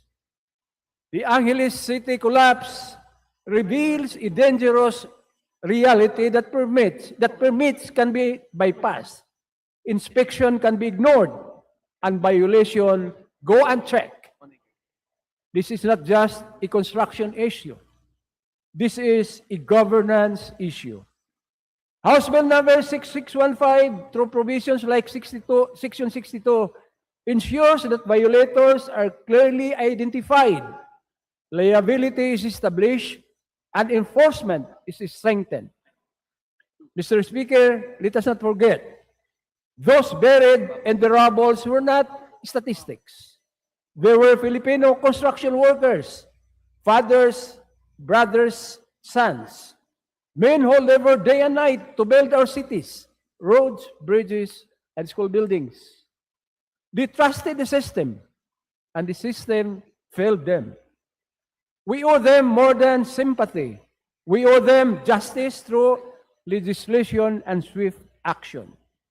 In the meantime, as an advocate of safe, strong, and efficient infrastructure, and chairperson of the House Committee on Public Works and Highways, I call on the Department of Public Works and Highways, the Angeles City Local Government, the Department of Labor and Employment, and all regulatory bodies to ensure a full, speedy, and transparent investigation and hold those responsible for this tragedy accountable under existing laws. Let these violators, private or public individuals, face the full force of the law. This, Mr. Speaker, is without prejudice to any investigation in aid of legislation that would possibly be conducted by this House of the People. The Angeles City tragedy is not an isolated case. It reflects broader national issues, such as weak enforcement of building permits, unauthorized structural modification, possible negligence or non-compliance by developers, and the lack of real-time monitoring during construction. We cannot continue to normalize disasters that are preventable. Mr. Speaker, this is not just about buildings. This is about trust in our institution, safety of our people, and integrity of our infrastructure projects. The new Philippine Building Act is a lifeline for future generations. Let this tragedy in Angeles City be the last of its kind. Let us act decisively, urgently, and responsibly. Let this proposed Philippine Building Act be a law so that never again will Filipinos have to dig through the rubble and to find the cause of our inaction. Daghang kayong salamat, Mr. Speaker, Your Honor. Daghang salamat. Majority Leader. Mr. Speaker, I move to refer the speech of the Honorable Momo to the Committee on Rules for its appropriate action. Is there any objection? The chair hears none. The privileged speech of Representative Momo is hereby referred to the Committee on Rules. Majority Leader. Mr. Speaker, I move to recognize the gentleman from Party List Ako Bicol, Representative Alfredo A. Garbin Jr. To avail of the privilege hour. Representative Garbin is recognized.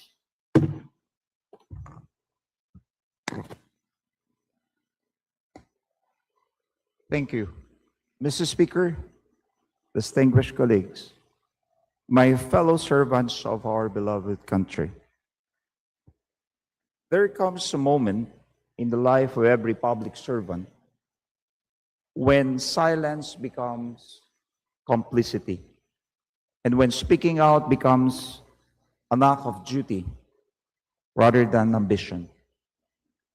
Today, I speak not as a partisan, not as a member of any political camp, not as an ally of adversary of any personality in this chamber or beyond it. Today, I speak as a Filipino.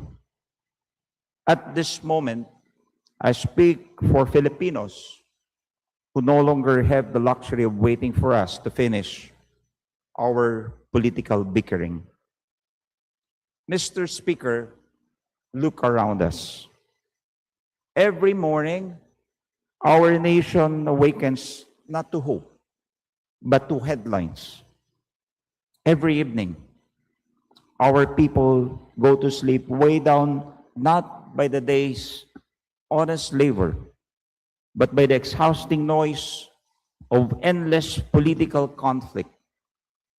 Investigations stack upon investigations, impeachment complaints chasing impeachment complaints, accusations volleyed across institutions, realignments, betrayals, alliances formed at dawn and broken by dusk.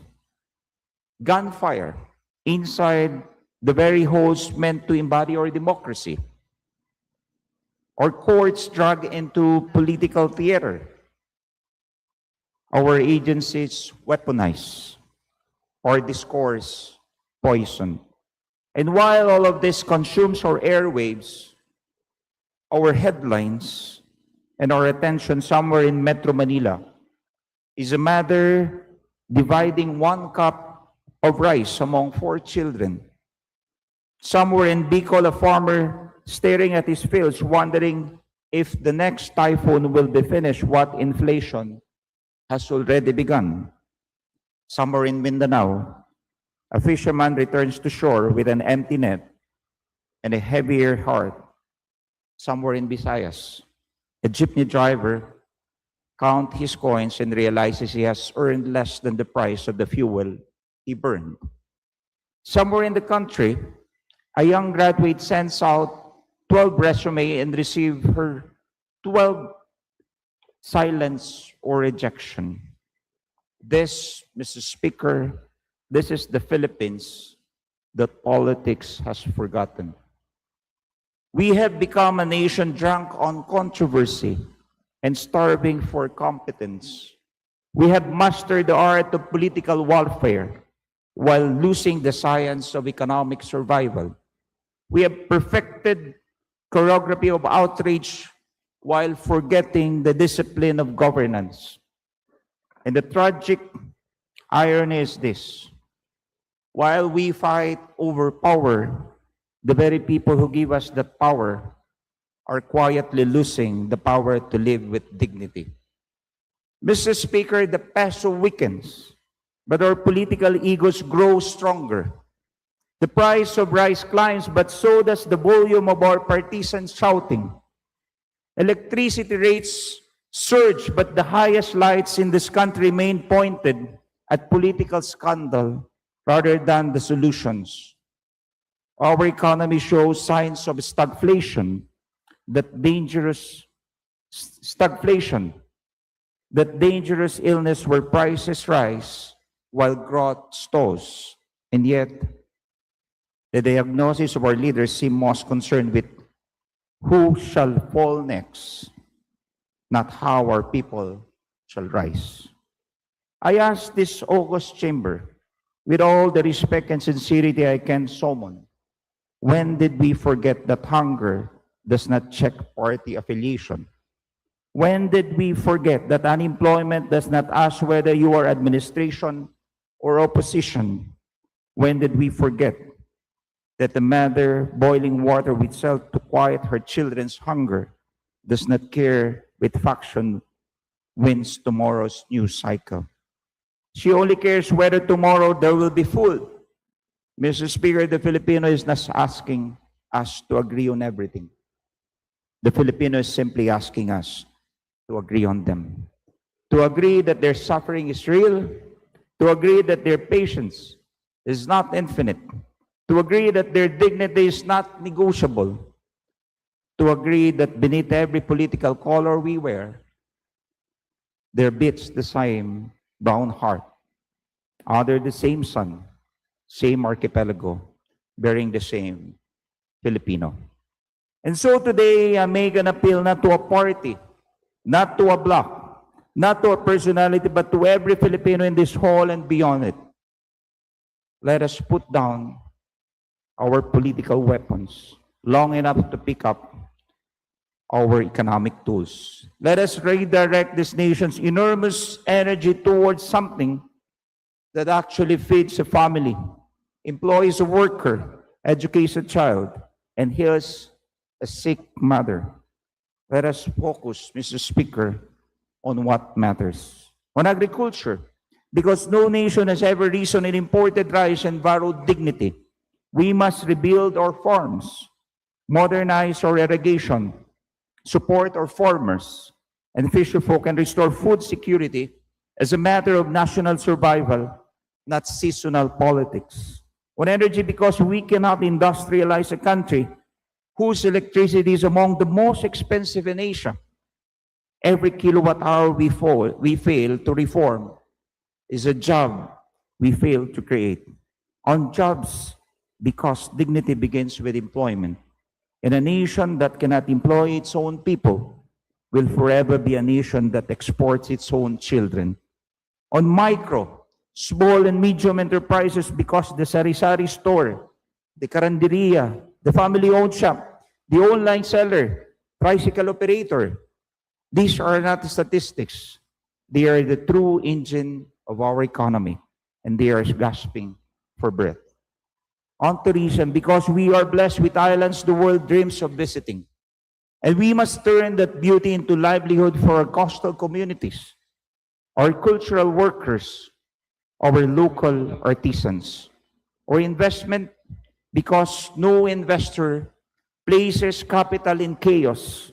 Stability is the cheapest incentive we can offer, and yet it is the one we squander most. On infrastructure, because roads, ports, Bridges and digital networks are not luxuries. They are the arteries through which economic life must flow. On education and technology, because the Filipino of tomorrow will not compete with bolos and bollards, but with code, data, science, and skill.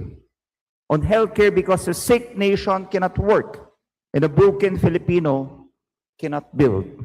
On housing, transport, on water and social protection, on every quiet and glamorous frontier of governance that does not trend on social media, but actually changes lives. Mr. Speaker, I am not naive. I know politics will not disappear, and I know accountability must continue. I know corruption must be confronted wherever it hides.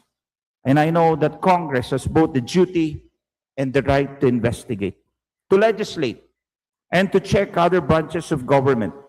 These functions are sacred, and I will defend them. But there is a difference between accountability and obsession. There's a difference between vigilance and vendetta. And there's a difference between cleansing a republic and consuming it. And right now, I fear we are crossing that line. Not because any one person willed it, but because all of us together, we have allowed the political to eclipse the practical. Let me be clear. When budgets are weaponized, communities lose services.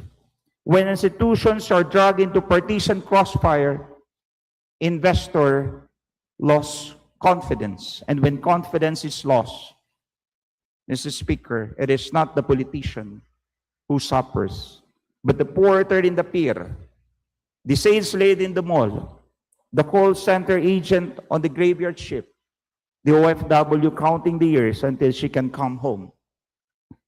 They are the ones who pay the bill for our political indulgences. And so I say, my colleagues, across every aisle, every party, every camp, and every loyalty, let history not remember this Congress as the one that perfected political combat while peso crumbled. Let it not be written that we were eloquent in attack and silent on the economy. Let it not be said that we mastered the microphone but forgot the marketplace. Let it be instead said that in a moment of national turbulence, Filipinos in this chamber remembered that they were Filipinos first. Because at the end of every term, the titles we hold today will return to the people who lent them to us. The seats we occupied will be inherited by others. These speeches we give will fade. The headlines will yellow. But what will remain, what truly remain, is whether the Filipino family lived better, ate better, worked better, and hoped better because we were here. Mr. Speaker, we are one people, one archipelago, one destiny. We have survived colonizers, dictators, calamities, pandemics, and crises that would have broken lesser nations. We will survive this too. But only if we remember that Filipino does not need us to fight for them in the arena of politics, nearly as much as they need us to fight for them in the arena of life. So let us rise not against each other, but alongside each other. Let us debate, but let us also deliver. Let us disagree, but let us never forget who we serve. Let us go home tonight not asking who won today's political round, but asking instead, what did I do that will reach the kitchen of a Filipino family tomorrow? That, Mr. Speaker, is the only scoreboard that matters. May God bless the Filipino worker, the Filipino farmer, the Filipino mother, the Filipino child, the Filipino dreamer, and through them, may God bless the Republic of the Philippines. Thank you, Mr. Speaker. Jos Mabalos. Thank you very much. Majority Leader. Mr. Speaker, I move to refer the speech of the Honorable Garbin to the Committee on Rules for its appropriate action. Is there any objection? The chair hears none. The privileged speech of Honorable Garbin is hereby referred to the Committee on Rules. Majority Leader. Mr. Speaker, I move to recognize the lady from Gabriela Party List, Representative Sarah Jane Ilago, for her and to avail the privilege hour. Representative Sarah Jane Ilago is recognized. Please proceed. Maraming salamat, Mr. Speaker. Magandang hapon sa lahat at isang mapagpalayang pagbati ng Buwan ng Pride ngayong Hunyo. This June marks the commemoration of the LGBTQIA+ Pride Month, the annual celebration, the annual protest, the annual observance of the importance of fighting for our equal rights, for the civil rights to be free from any form of discrimination, to work, study, and live equally. One of the first ever Pride demonstrations in the Philippines and in Asia was Stonewall Manila, held on June 26, 1994, which is the 25th anniversary of the riots at Stonewall Inn, New York. There were around 50 demonstrators who marched at Quezon City Memorial Circle, calling to end gender-based discrimination and to likewise junk the value-added tax, which was recently passed then. Ngayon ho, nasa 32 ng taon mula ng demonstrasyon na ito, mataas pa rin ang presyo ng mga bilihin at marami pa rin pinapasan ang napakabigat na value-added tax. Mula noong taon na yon, 1994, nung bago pa lang ito, nasa 10%, ngayon ay tumaas na ito ng 12%.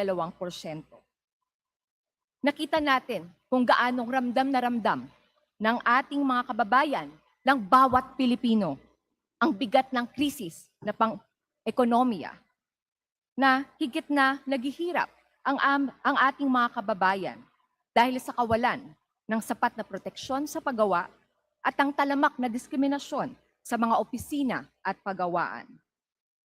Ngunit napatunayan, hindi lang sa kasalukuyan, kundi sa ating mahabang kasaysayan na hindi kailanman nagiging hiwalay ang laban para sa pagkakapantay-pantay at ang pangkalahatang laban ng mamamayan, para sa pantay na karapatan, para sa nakabubuhay na sahod, para sa pagpapababa ng presyo ng bilihin, para sa pantay na akses sa mga serbisyong panlipunan, para sa pantay na akses sa edukasyon, sa kalusugan, sa pabahay, at iba pang kinakailangan para sa buhay na tunay na malaya at may dignidad. At ngayon, sa matinding krisis na kinakaharap ng ating mga kababayan, matindi rin ang epekto nito sa ating mga kababayan na LGBTQIA+ mula sa pagtaas hindi lang ng presyo ng pagkain, kundi ng pagtataas din ng presyo at singil sa kuryente, tubig. Lahat ito ay dahil sa grabing pagtaas ng presyo ng langis sa huling mga buwan at ang nabanggit natin na dambuhala na 12% value-added tax na patuloy na pinapasan at ang mga panukalang batas dito mismo sa House of Representatives ay hindi pa rin natin kabuang natatalakay. Ayon sa isang pag-aaral mula sa University of the Philippines noong 2025, LGBTQIA+ Filipinos are twice more likely to be underemployed and are thrice more likely to be in vulnerable employment. Hindi po yan maliit na bagay, Mr. Speaker. Ibig sabihin nito ay marami sa ating mga kababayan na LGBT ay walang sapat na trabaho at kita sa pang-araw-araw na buhay. At higit pang mas vulnerable sa mga price shocks. Sa totoo lang, hindi lang po sila, kundi kalakhan at marami tayong mga kababayan ang pareho ang nararanasan. Nagbibigay po ito sa atin ng hamon para bigyan talaga ng prioridad ang mga panukala para sa disenteng trabaho, para sa pagpapayabong ng ating lokal na agrikultura at industriya, para lumikha ng trabaho dito mismo sa Pilipinas. At ang pagbibigay ng prioridad sa pagkakaroon ng nakabubuhay na sahod, 1,200 na living wage. Malaking bagay rin ho sa pagtitiyak ng karapatan sa kalusugan para sa ating mga kababayan ang access sa abot kaya at gender-sensitive na serbisyong pangkalusugan. We have had some meaningful progress in expanding healthcare access to queer couples of diverse experiences and arrangements. The right to care card has been adopted in Quezon City, San Juan City, Iloilo, and now Mandaluyong City and Dasmariñas City. Ang right to care card ay isang napakahalagang dokumento upang makapili ang isang individual kung sino ang maaaring maging kanilang healthcare proxy kahit hindi sila kasal o kahit hindi sila magkamag-anak. At para sa mga iba't ibang partnership, mahalaga ito upang tiyakin na kinikilala ang kanilang mga karapatan na alagaan ang kanilang mga mahal sa buhay habang may medical emergency. Ngunit mayroon pa ring mga malalaking balakid, Mr. Speaker, sa mismong sistema ng pangkalusugan para sa ating mga kababayan.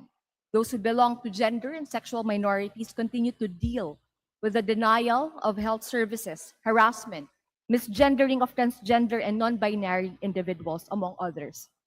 Gender-diverse Filipinos are therefore more likely to postpone or delay seeking healthcare due to these systemic roadblocks. Ito po ay isang bagay na muli nararanasan din po ng kalakhan ng ating mga kababayang Pilipino. Due to the inaccessibility of healthcare and professional guidance available in the country, transgender Filipinos in particular are also more likely to self-medicate the hormone therapy necessary for them to relieve their gender dysphoria or the feeling of wrongness intrinsic to the self-associated with one's gender assigned at birth. Sa mga eskwelahan naman, Mr. Speaker, nananatili ang matinding diskriminasyon sa mga kabataan na dagdag na nagpapahirap sa kanilang mga opportunities na makamit ang kanilang karapatan sa edukasyon. Noong huling taon lamang, may isang estudyante ang nakaranas ng matinding bullying at discrimination sa kanyang pag-aaral dahil sa kanyang gender expression. Siya po ay na-diagnose ng depression at dahil dito at ng mga dumagdag pa na personal na problema, nawalan siya ng 2 scholarship. Kung mas matibay lang sana, at ito nga ay hindi dapat sana, kundi nararapat na matiyak para sa bawat estudyante sa buong bansa na maging malaya sa anumang forma ng gender-based discrimination. Malamang ho, wala ng mga estudyante ang makakaranas pa ng ganito, mawala ng scholarship, magkaroon ng dagdag hirap sa pagpapatuloy ng kanyang pag-aaral, at atin siyang masusuportahan, matutulungan na makamit ang karapatan sa edukasyon. Marami rin mga kabataang LGBTQIA+ ang napapalaya sa kanilang mga tahanan o hindi nakakapagtapos ng pag-aaral dahil sa kawalan ng ligtas na espasyo. Ito ay pinapatindi ng sistemang patriarkal at feudal na pang-aapi sa kanila, lalong-lalo na sa marami pang lugar kung saan napakalupit ng stigma at mas mailap ang access sa hustisya. Noong huling taon lamang, Mr. Speaker, nakakapanlumo, nakakagalit ang dami ng kaso ng gender-based violence kung saan targeted ang ating mga kababayan at ang pinakamalala dito, ang dumarami ring kaso ng transfemicide o ang pagpatay sa mga trans women kung saan ang nagiging motibo at pinagmumulan ay transphobia at misogyny. Kabilang dito si Kiera Apostol, isang 18 years old na estudyante, at si Ali Makalintal, isang journalist at human rights defender. Hindi lang sila, Mr. Speaker, kundi marami pa ang mga pinalayas, sinaktan, mula noon hanggang ngayon, na nananawagan pa rin ng hustisya at kailangan nating iparinig at ipakita na kasama tayo sa laban sa pagkamit ng hustisya. Mr. Speaker, as we advocate for women's rights, we must also advocate for all women, including queer women and trans women. Dapat bahagi sa sistema, halimbawa, sa pagpapatupad natin ng Anti-Violence Against Women and Their Children at iba pang mga kaugnay na batas para sa proteksyon ng mga kababaihan, dapat kasama sa response systems, mechanisms natin ng reporting at pagtitiyak ng legal assistance, ang sensitivity measures na tiyakin na gender inclusive, gender affirmative ang ating mga mekanismo para tulungan ang mga biktima at survivors ng abuso. For more than 30 years now, the LGBTQIA+ community in this country has been tirelessly fighting for their right to live and exist freely and equally, despite every roadblock in front of them. We at this plenary must remember our duty to serve the people of this nation. Ang mga kababayan natin ay kapareho natin na kumakayod, nagsusumikap sa araw-araw para makakain, mag-aral, magtrabaho, mabuhay ng maayos at may dignidad. Ngunit, nakikita natin na sa iba't ibang espasyo, sa eskwelahan, sa lugar ng trabaho, sa mundo ng paggawa, maski ho sa ating mga serbisyong panlipunan, marami pa rin ang napagkakaitan ng kanilang pantay na karapatan. This is why, Mr. Speaker, we must remember that the spirit of Stonewall, which was a riot against police brutality and state neglect, is significant to remember that Pride Month, indeed, is a month of protest. Ito po ay protesta para tiyakin na nagpapatuloy ang laban para sa pantay na karapatan at laban para sa hustisya. Here in the Philippines, that spirit lives on in every queer person who joins workers' picket lines, in every trans person who stands with farmers for genuine land reform, and in every member of the community who fights for the rights of ordinary Filipinos. Ang laban po na ito ay hindi lang laban ng LGBTQIA+. Ito ay laban ng bawat Pilipino para sa pantay na karapatan, para sa pantay na proteksyon, para maging malaya sa anumang forma ng abuso at diskriminasyon. The spirit of pride is not about elevating any one person over another unfairly. Rather, pride is a protest against systemic abuse and injustice, one that we must all recognize. Kaya nananawagan po tayo sa ating mga kasamahan sa bulwagang ito. Huwag nating hayaang lumipas ang isa pang taon na puro lamang tayong pagbati ng Happy Pride. Happy naman po talaga dahil nakita natin ang laki ng iba't ibang pagtitipon para sabihin na tayo ay hindi natutulog sa paglaban para sa pantay na karapatan.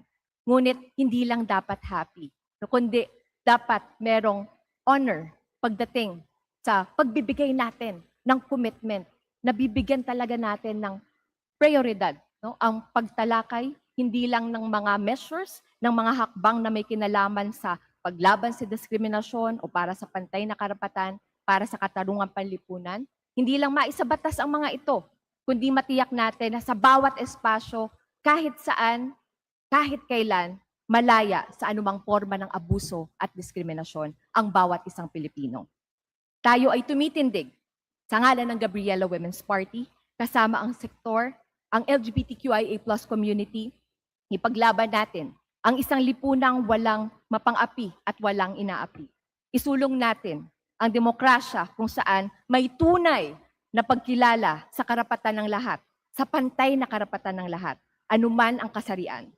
Happy Pride with the commitment to really honor our pledge to fight for equal rights and equal protection. Maraming salamat, Mr. Speaker. Mabuhay at muli isang palaban na Pride Month sa lahat. Thank you very much.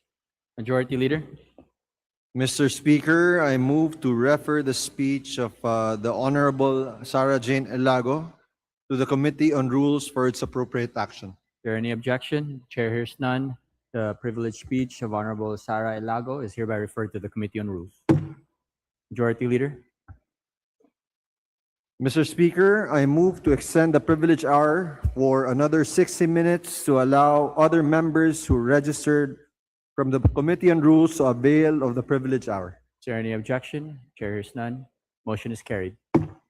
Majority Leader. Mr. Speaker, may we request to acknowledge the guests of Honorable Edgar Arice. They are the daycare workers.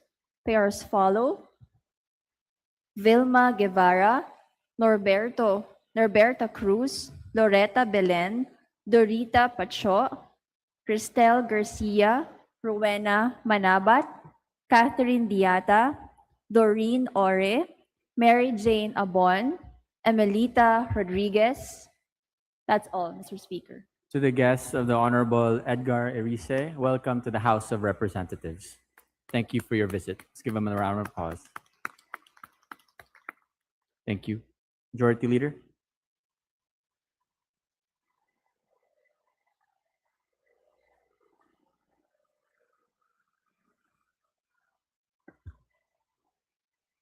Mr. Speaker, I move to recognize the gentleman from Kamanggagawa Party List, Representative Elijah Romboa, San Fernando, to avail of the privileged hour.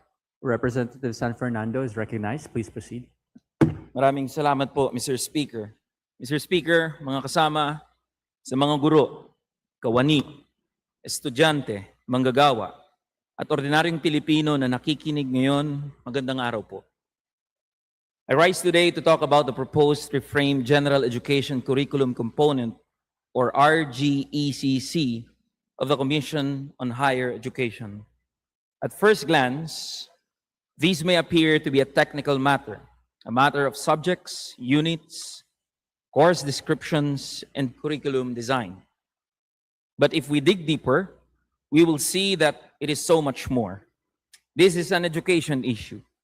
This is a labor issue. This is an academic freedom issue. And this is an access to quality education issue. The proposal reduces the minimum general education requirement from 36 units to 18 units. CHED may describe this as reframing, but in practical terms, this is a major reduction in the space given to general education in college. Mr. Speaker, we are not against education reform.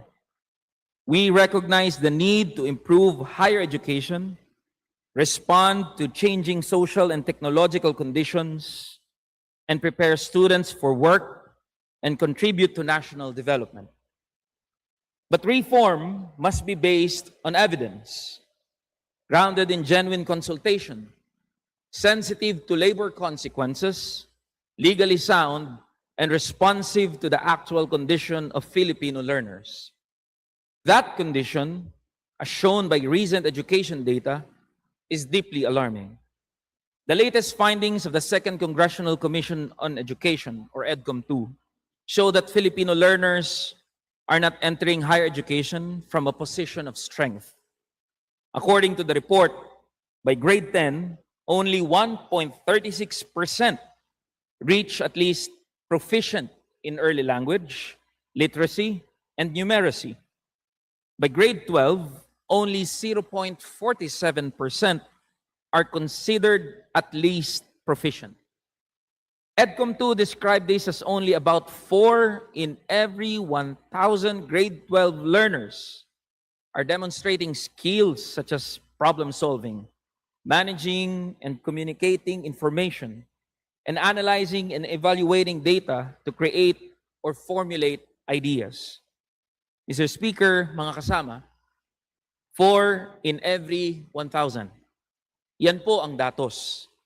If only 4 in every 1,000 grade 12 learners are reaching proficiency, then what is the basis for assuming that graduates are ready for a compressed general education curriculum in college? If students are already entering college with serious gaps in reading, numeracy, communication, critical thinking, and analytical skills, why is the policy response to reduce the space for general education? This means, Mr. Speaker, that the issue is not only simply whether students need fewer or more college units. The issue is whether students have mastered the basic competencies needed to meaningfully benefit from higher education. Kung mahina ang pundasyon, hindi dapat minamadali ang pagtatapyas sa mga kursong tumutulong magpalalim at magpatibay ng kaalaman. General education is not a burden to be minimized. It is one of the remaining institutional spaces where students can strengthen communication, critical thinking, ethics, historical understanding, scientific literacy, civic responsibility, and social awareness. That is why CHED must answer. What data show that reducing GE from 36 to 18 units will improve student learning outcomes? What data show that senior high school graduates are already prepared to absorb less general education in college? What data show that the competencies currently developed through separate GE subjects will be adequately preserved through integration? EDCOM2's final report points to a different priority: fixing the foundations of learning. Its roadmap emphasizes early childhood development, functional literacy, teacher support, and coordinated reforms across DepEd, CHED, and TESDA. Against that evidence, the proposed RGECC appears premature. Mr. Speaker, the second concern is legality and constitutionality. The position paper submitted by the Council of Teachers and Staff of Colleges and Universities of the Philippines, or COTESCUP, correctly reminds CHED that any new policies, standards, and guidelines on general education must be fully consistent with existing laws and with the 1987 Constitution. Higher education reform must not undermine academic freedom, due process, social justice, labor protections, security of tenure, and access to quality education. CHED has authority to set minimum standards for higher education, but that authority must be exercised in a manner consistent with academic freedom, institutional autonomy, due process, and labor rights. When a national curriculum policy changes what schools teach, how subjects are structured, which disciplines are retained as separate courses, and how faculty loads are affected, then the legal and constitutional basis must be clear. CHED must disclose that basis. Mr. Speaker, the third concern is labor impact. In many private higher education institutions, teaching load is directly tied to the number of units and courses offered. When required GE units are reduced, the effect is not limited to the curriculum grid. Subjects may be removed. Departments may lose offerings. Faculty may lose teaching loads. Part-time instructors may lose assignments. Probationary faculty may not be renewed. Permanent faculty may be reassigned. Some may suffer reduced income. Others may face demotion, forced early retirement, or even retrenchment. Sa papel, curriculum reform lang po ito. Pero sa aktual na buhay ng mga guro, ang ibig sabihin po nito ay bawas load, bawas kita, bawas seguridad, at posibleng tanggal trabaho. That is why, Mr. Speaker, mga kasama, the Department of Labor and Employment must be part of the process. COTESCUP notes that there appears to be no mention of DOLE and its participation in the process. This is significant because the Education Act of 1982 recognizes the special employment status of teaching and academic non-teaching personnel. Any reform that affects teaching loads, assignments, and employment security requires coordination with DOLE to ensure protection of security of tenure and labor rights. Kapag ang pulisiya sa edukasyon ay may direktang epekto sa trabaho, kabuhayan at tenure ng mga guro, hindi pwedeng CHED lang ho ang kausap sa mesa. Dapat kasama ang DOLE. Dapat kasama ang mga union. Dapat kasama ang mga faculty associations. Dapat kasama ang mga academic organizations. Dapat kasama ang mismong mga guro at kawani na maapektuhan. Faculty members cannot be treated as incidental casualties of curriculum reform. Mr. Speaker, the fourth concern is the weakening of general education itself. Based on available descriptions of the proposal, several current GE subjects may no longer remain as separate and mandatory courses. These include subjects that provide space for communication, ethics, history, arts, humanities, mathematics, science, technology, society, and critical inquiry.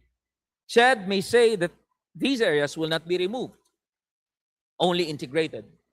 But integration is not the same as preservation.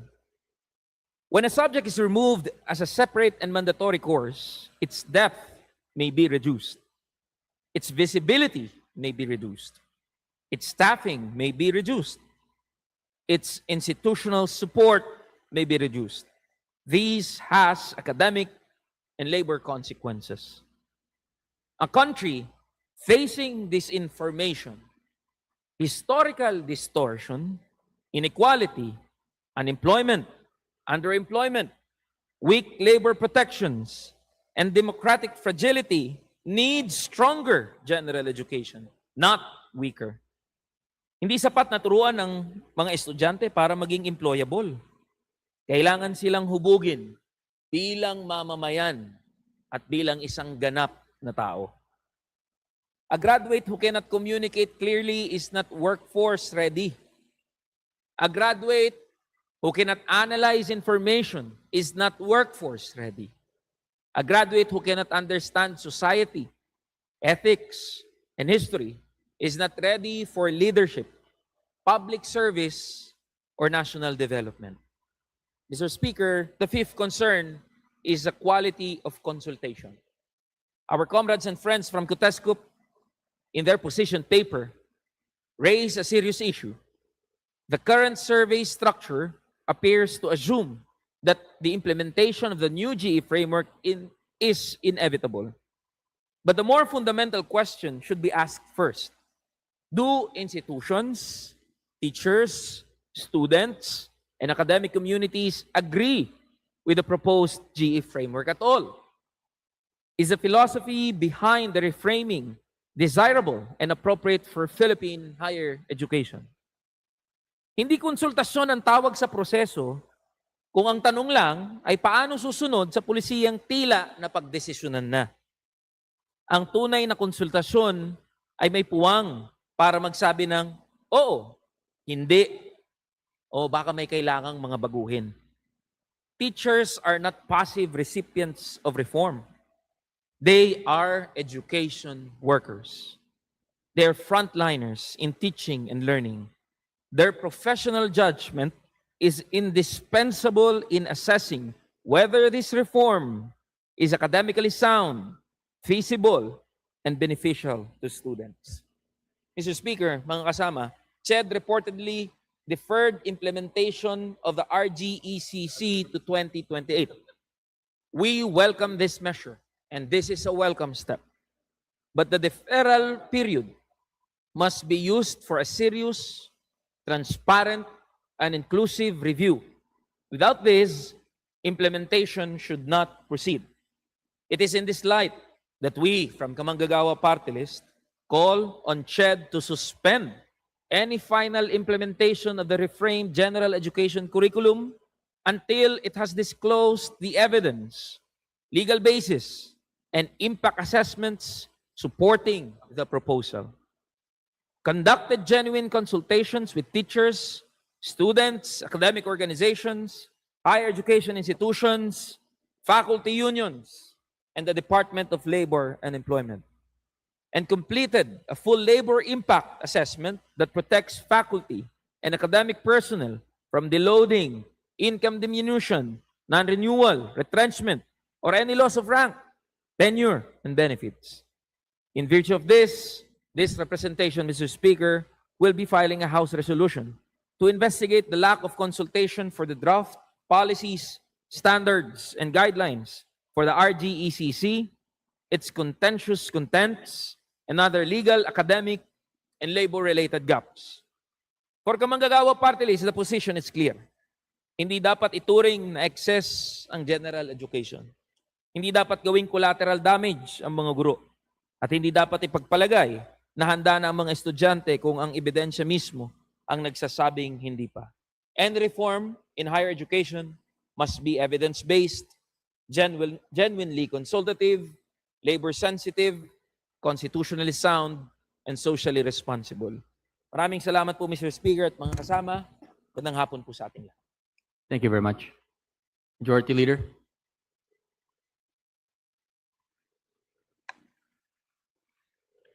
Mr. Speaker, I move to refer the speech of the Honorable Elijah San Fernando to the Committee on Rules for its appropriate action. Is there any objection? The chair hears none. The privileged speech of Congressman San Fernando is referred to the Committee on Rules. Majority Leader. Mr. Speaker, I move to recognize Representative Presley C. De Jesus to avail of the privilege R.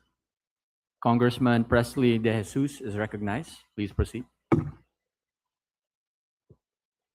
Mr. Speaker, distinguished colleagues, I rise today to speak about an industry that has long been part of Philippine sporting life and Philippine culture.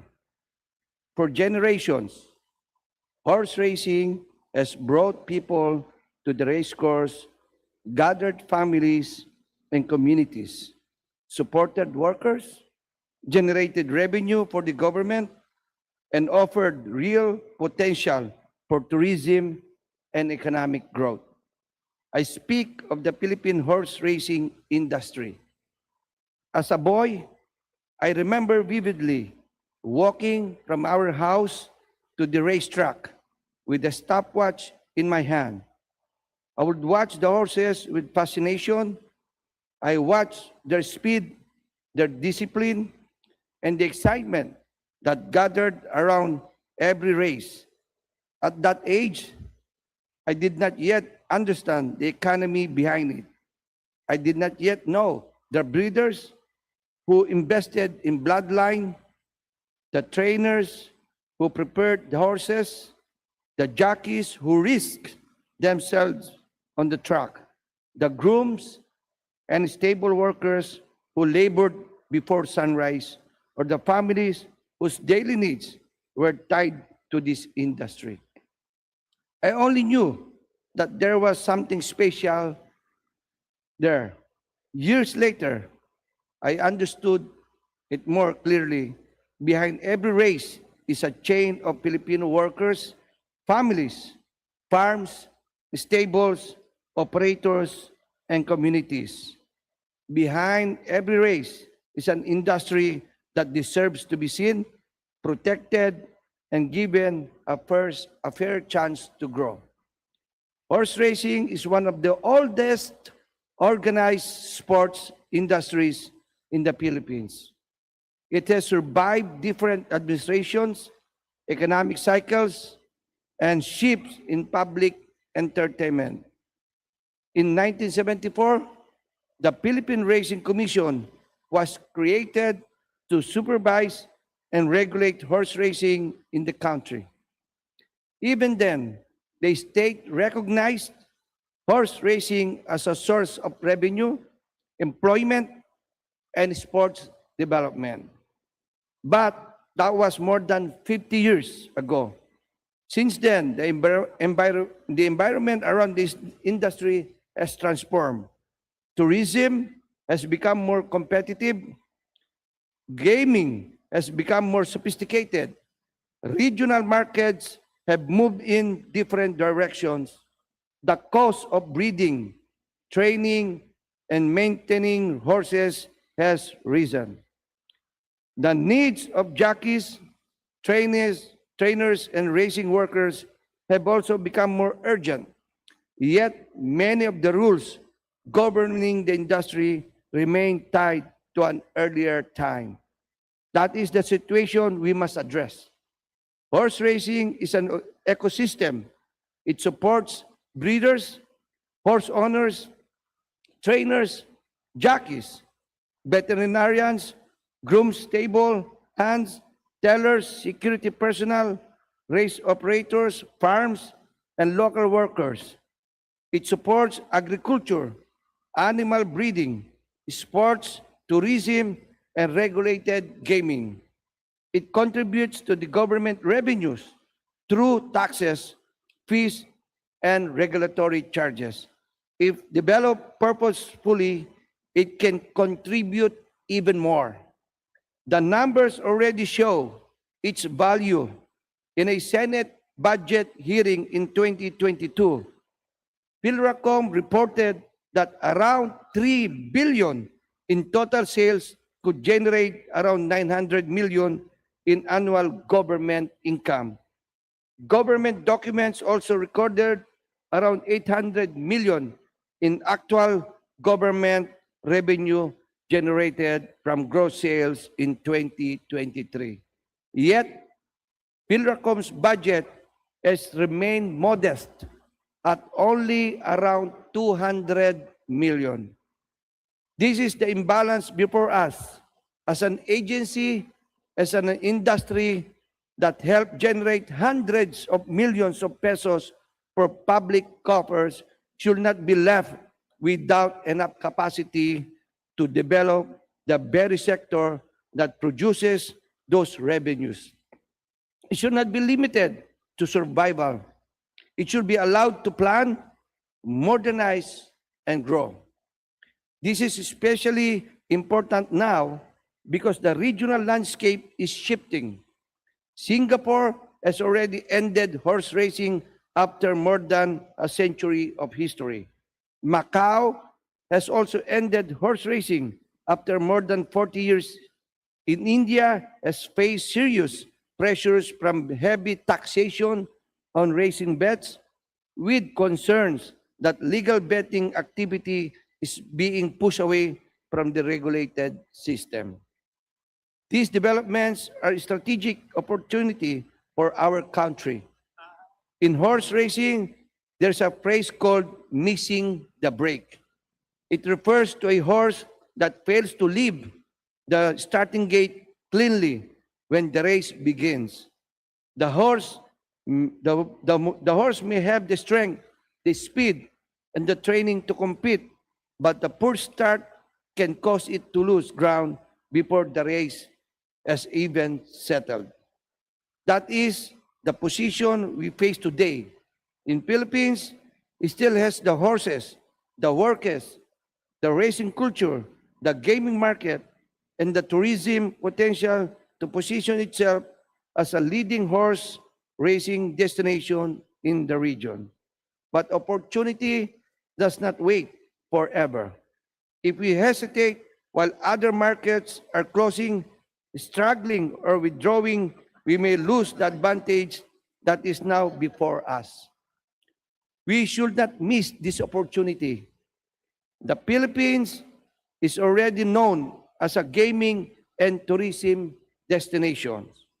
We already have hotels, leisure estates, provincial racing communities, breeders, and investors. What we need is to connect these pieces into a clear national direction. Horse racing can become part of our tourism offering.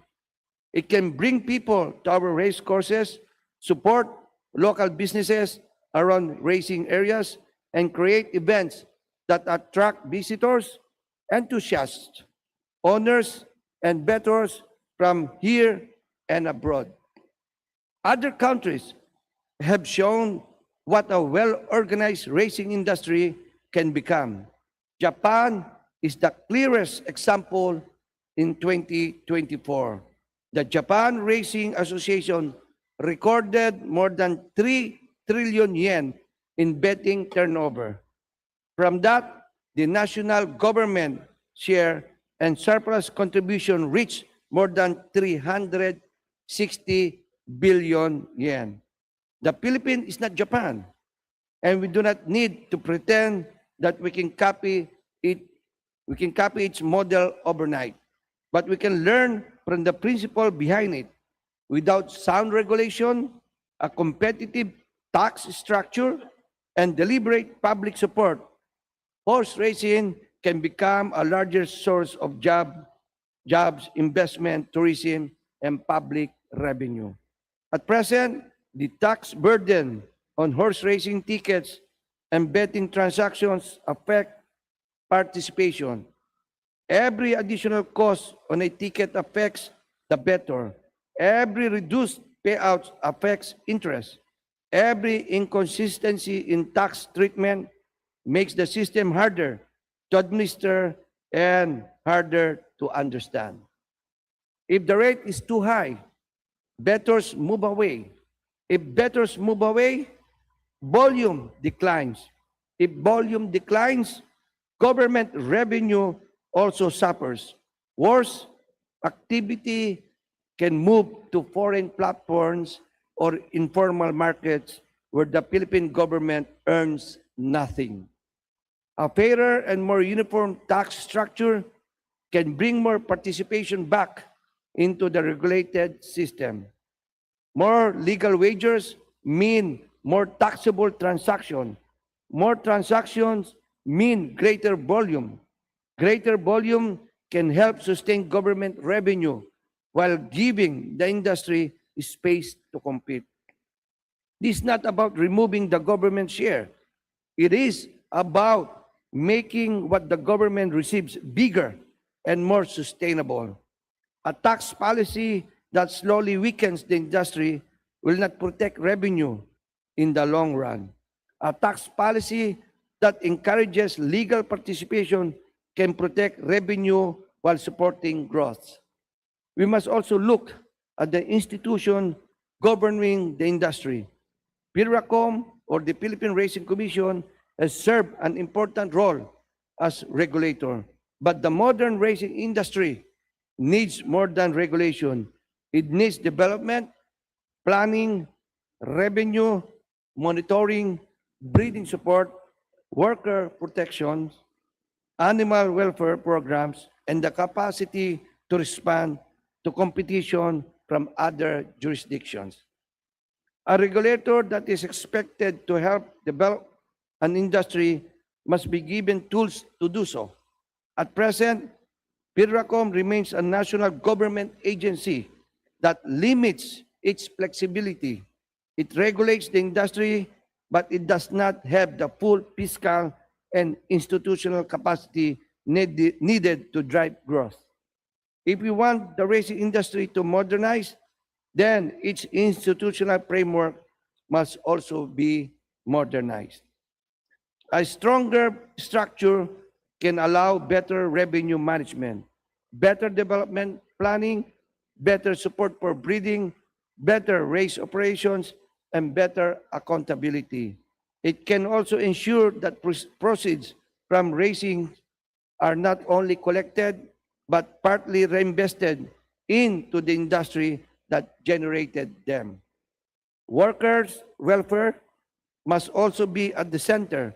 When people watch a race, they often focus on the horse, but the person riding that horse faces real danger.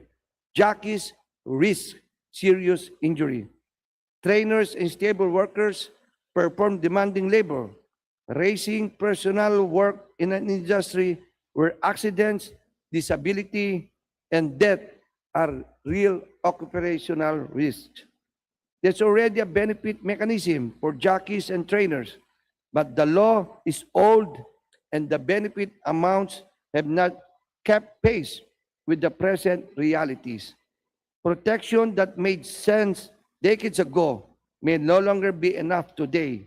If the law freezes benefits in an outdated amount, then the promise of protection becomes weaker each year. Industry development and worker protection must move together. We cannot speak of modernization if the people who sustain the races remain vulnerable. We cannot speak of growth if the jockeys, trainers, and workers who carry the industry are left behind. A stronger racing industry must also mean stronger protection for those who make racing possible. The same is true for breeding. Racing does not begin where the starting gate opens. It begins with breeding decisions, veterinary care, stable discipline, bloodline development, and in the long work of patient training and preparation. If we want Philippine horse racing to compete, then breeding and animals' health must be treated as central part of the industry. A serious racing industry needs a serious breeding program. It needs a national stud farm that is aligned with the development of race horses, genetic improvement, animal health, and long-term industry competitiveness. Mr. Speaker, the choice before us is clear. We can allow horse racing to remain trapped in old rules, uneven taxes, limited institutional capacity, and outdated benefit structures. If we do that, we should not be surprised if the industry slowly weakens. Or we can treat it as an existing economic sector that deserves modernization. A fairer tax structure can increase participation. A stronger institution can improve regulation and development.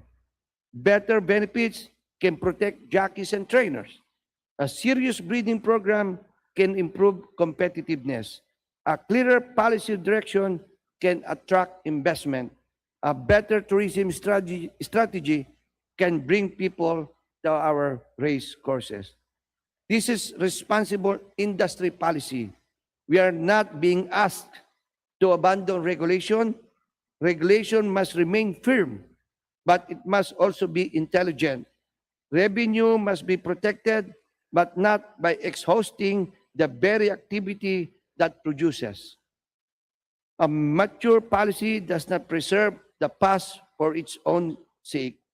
It gives us an old industry the chances to adapt to a new market. The Philippines is still a racing industry worth saving and worth growing.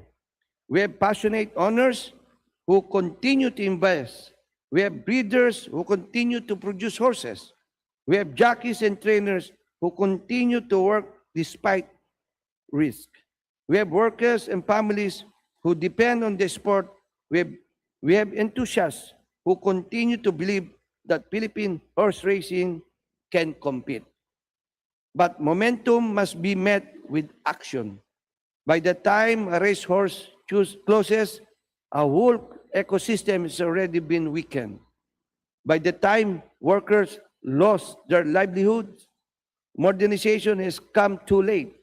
By the time the bettors, investors, and tourists have chosen other markets, the opportunity has already passed.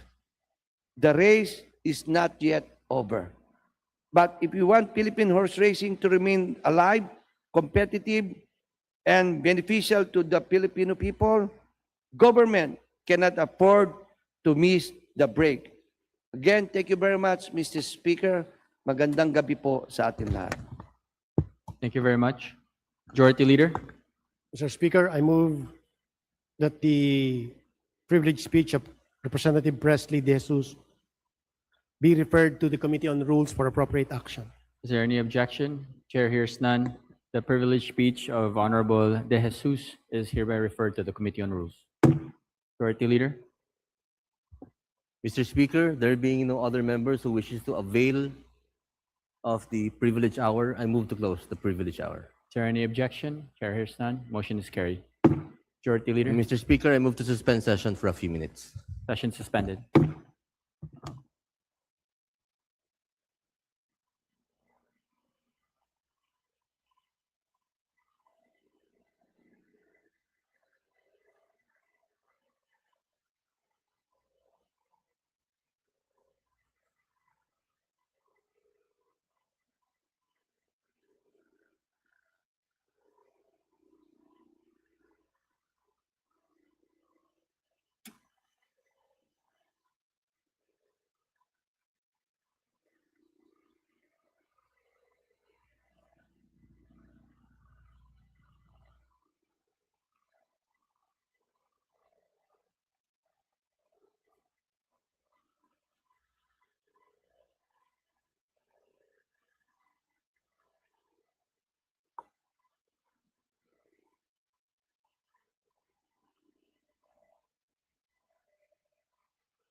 Session is resumed. Majority Leader.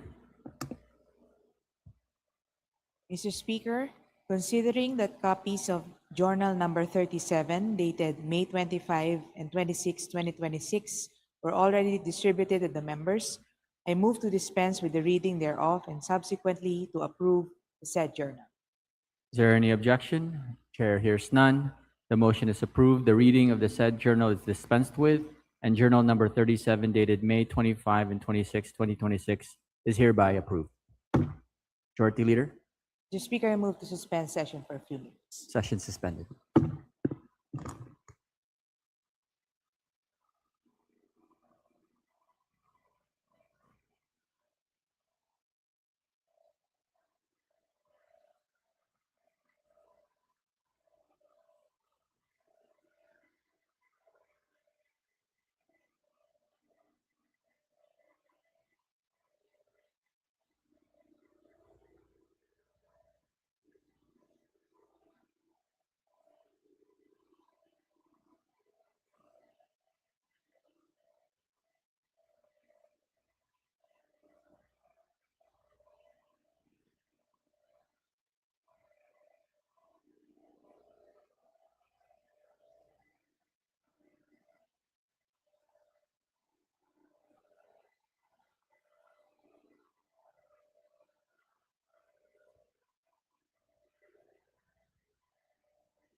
Majority Leader.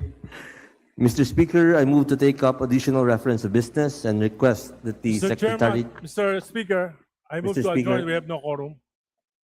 move to suspend session for a few minutes, Mr. Session Speaker. suspended.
Does he need to withdraw his vote?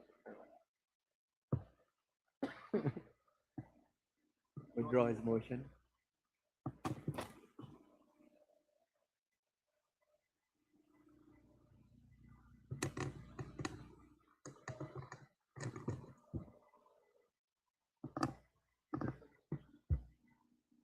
Session is resumed.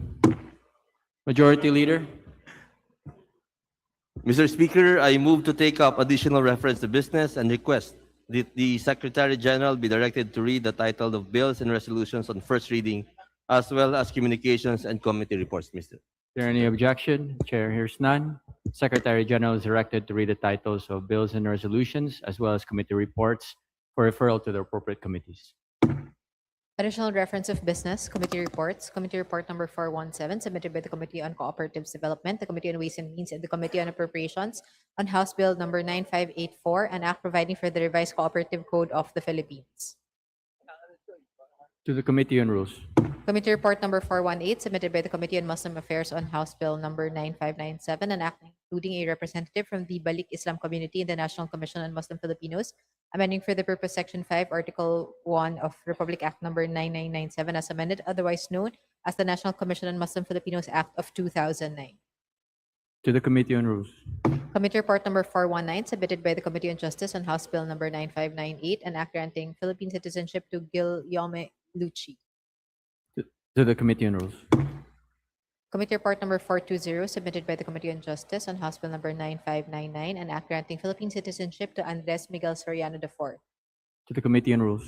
Committee report number 421, submitted by the Special Committee on Creative Industries and House Resolution number 553, resolution congratulating and commending Quezon City and Dumaguete City for their inclusion in the UNESCO Creative Cities Network in the fields of film and literature, respectively, and recognizing their significant contribution to the promotion of Philippine creativity, culture, and sustainable urban development.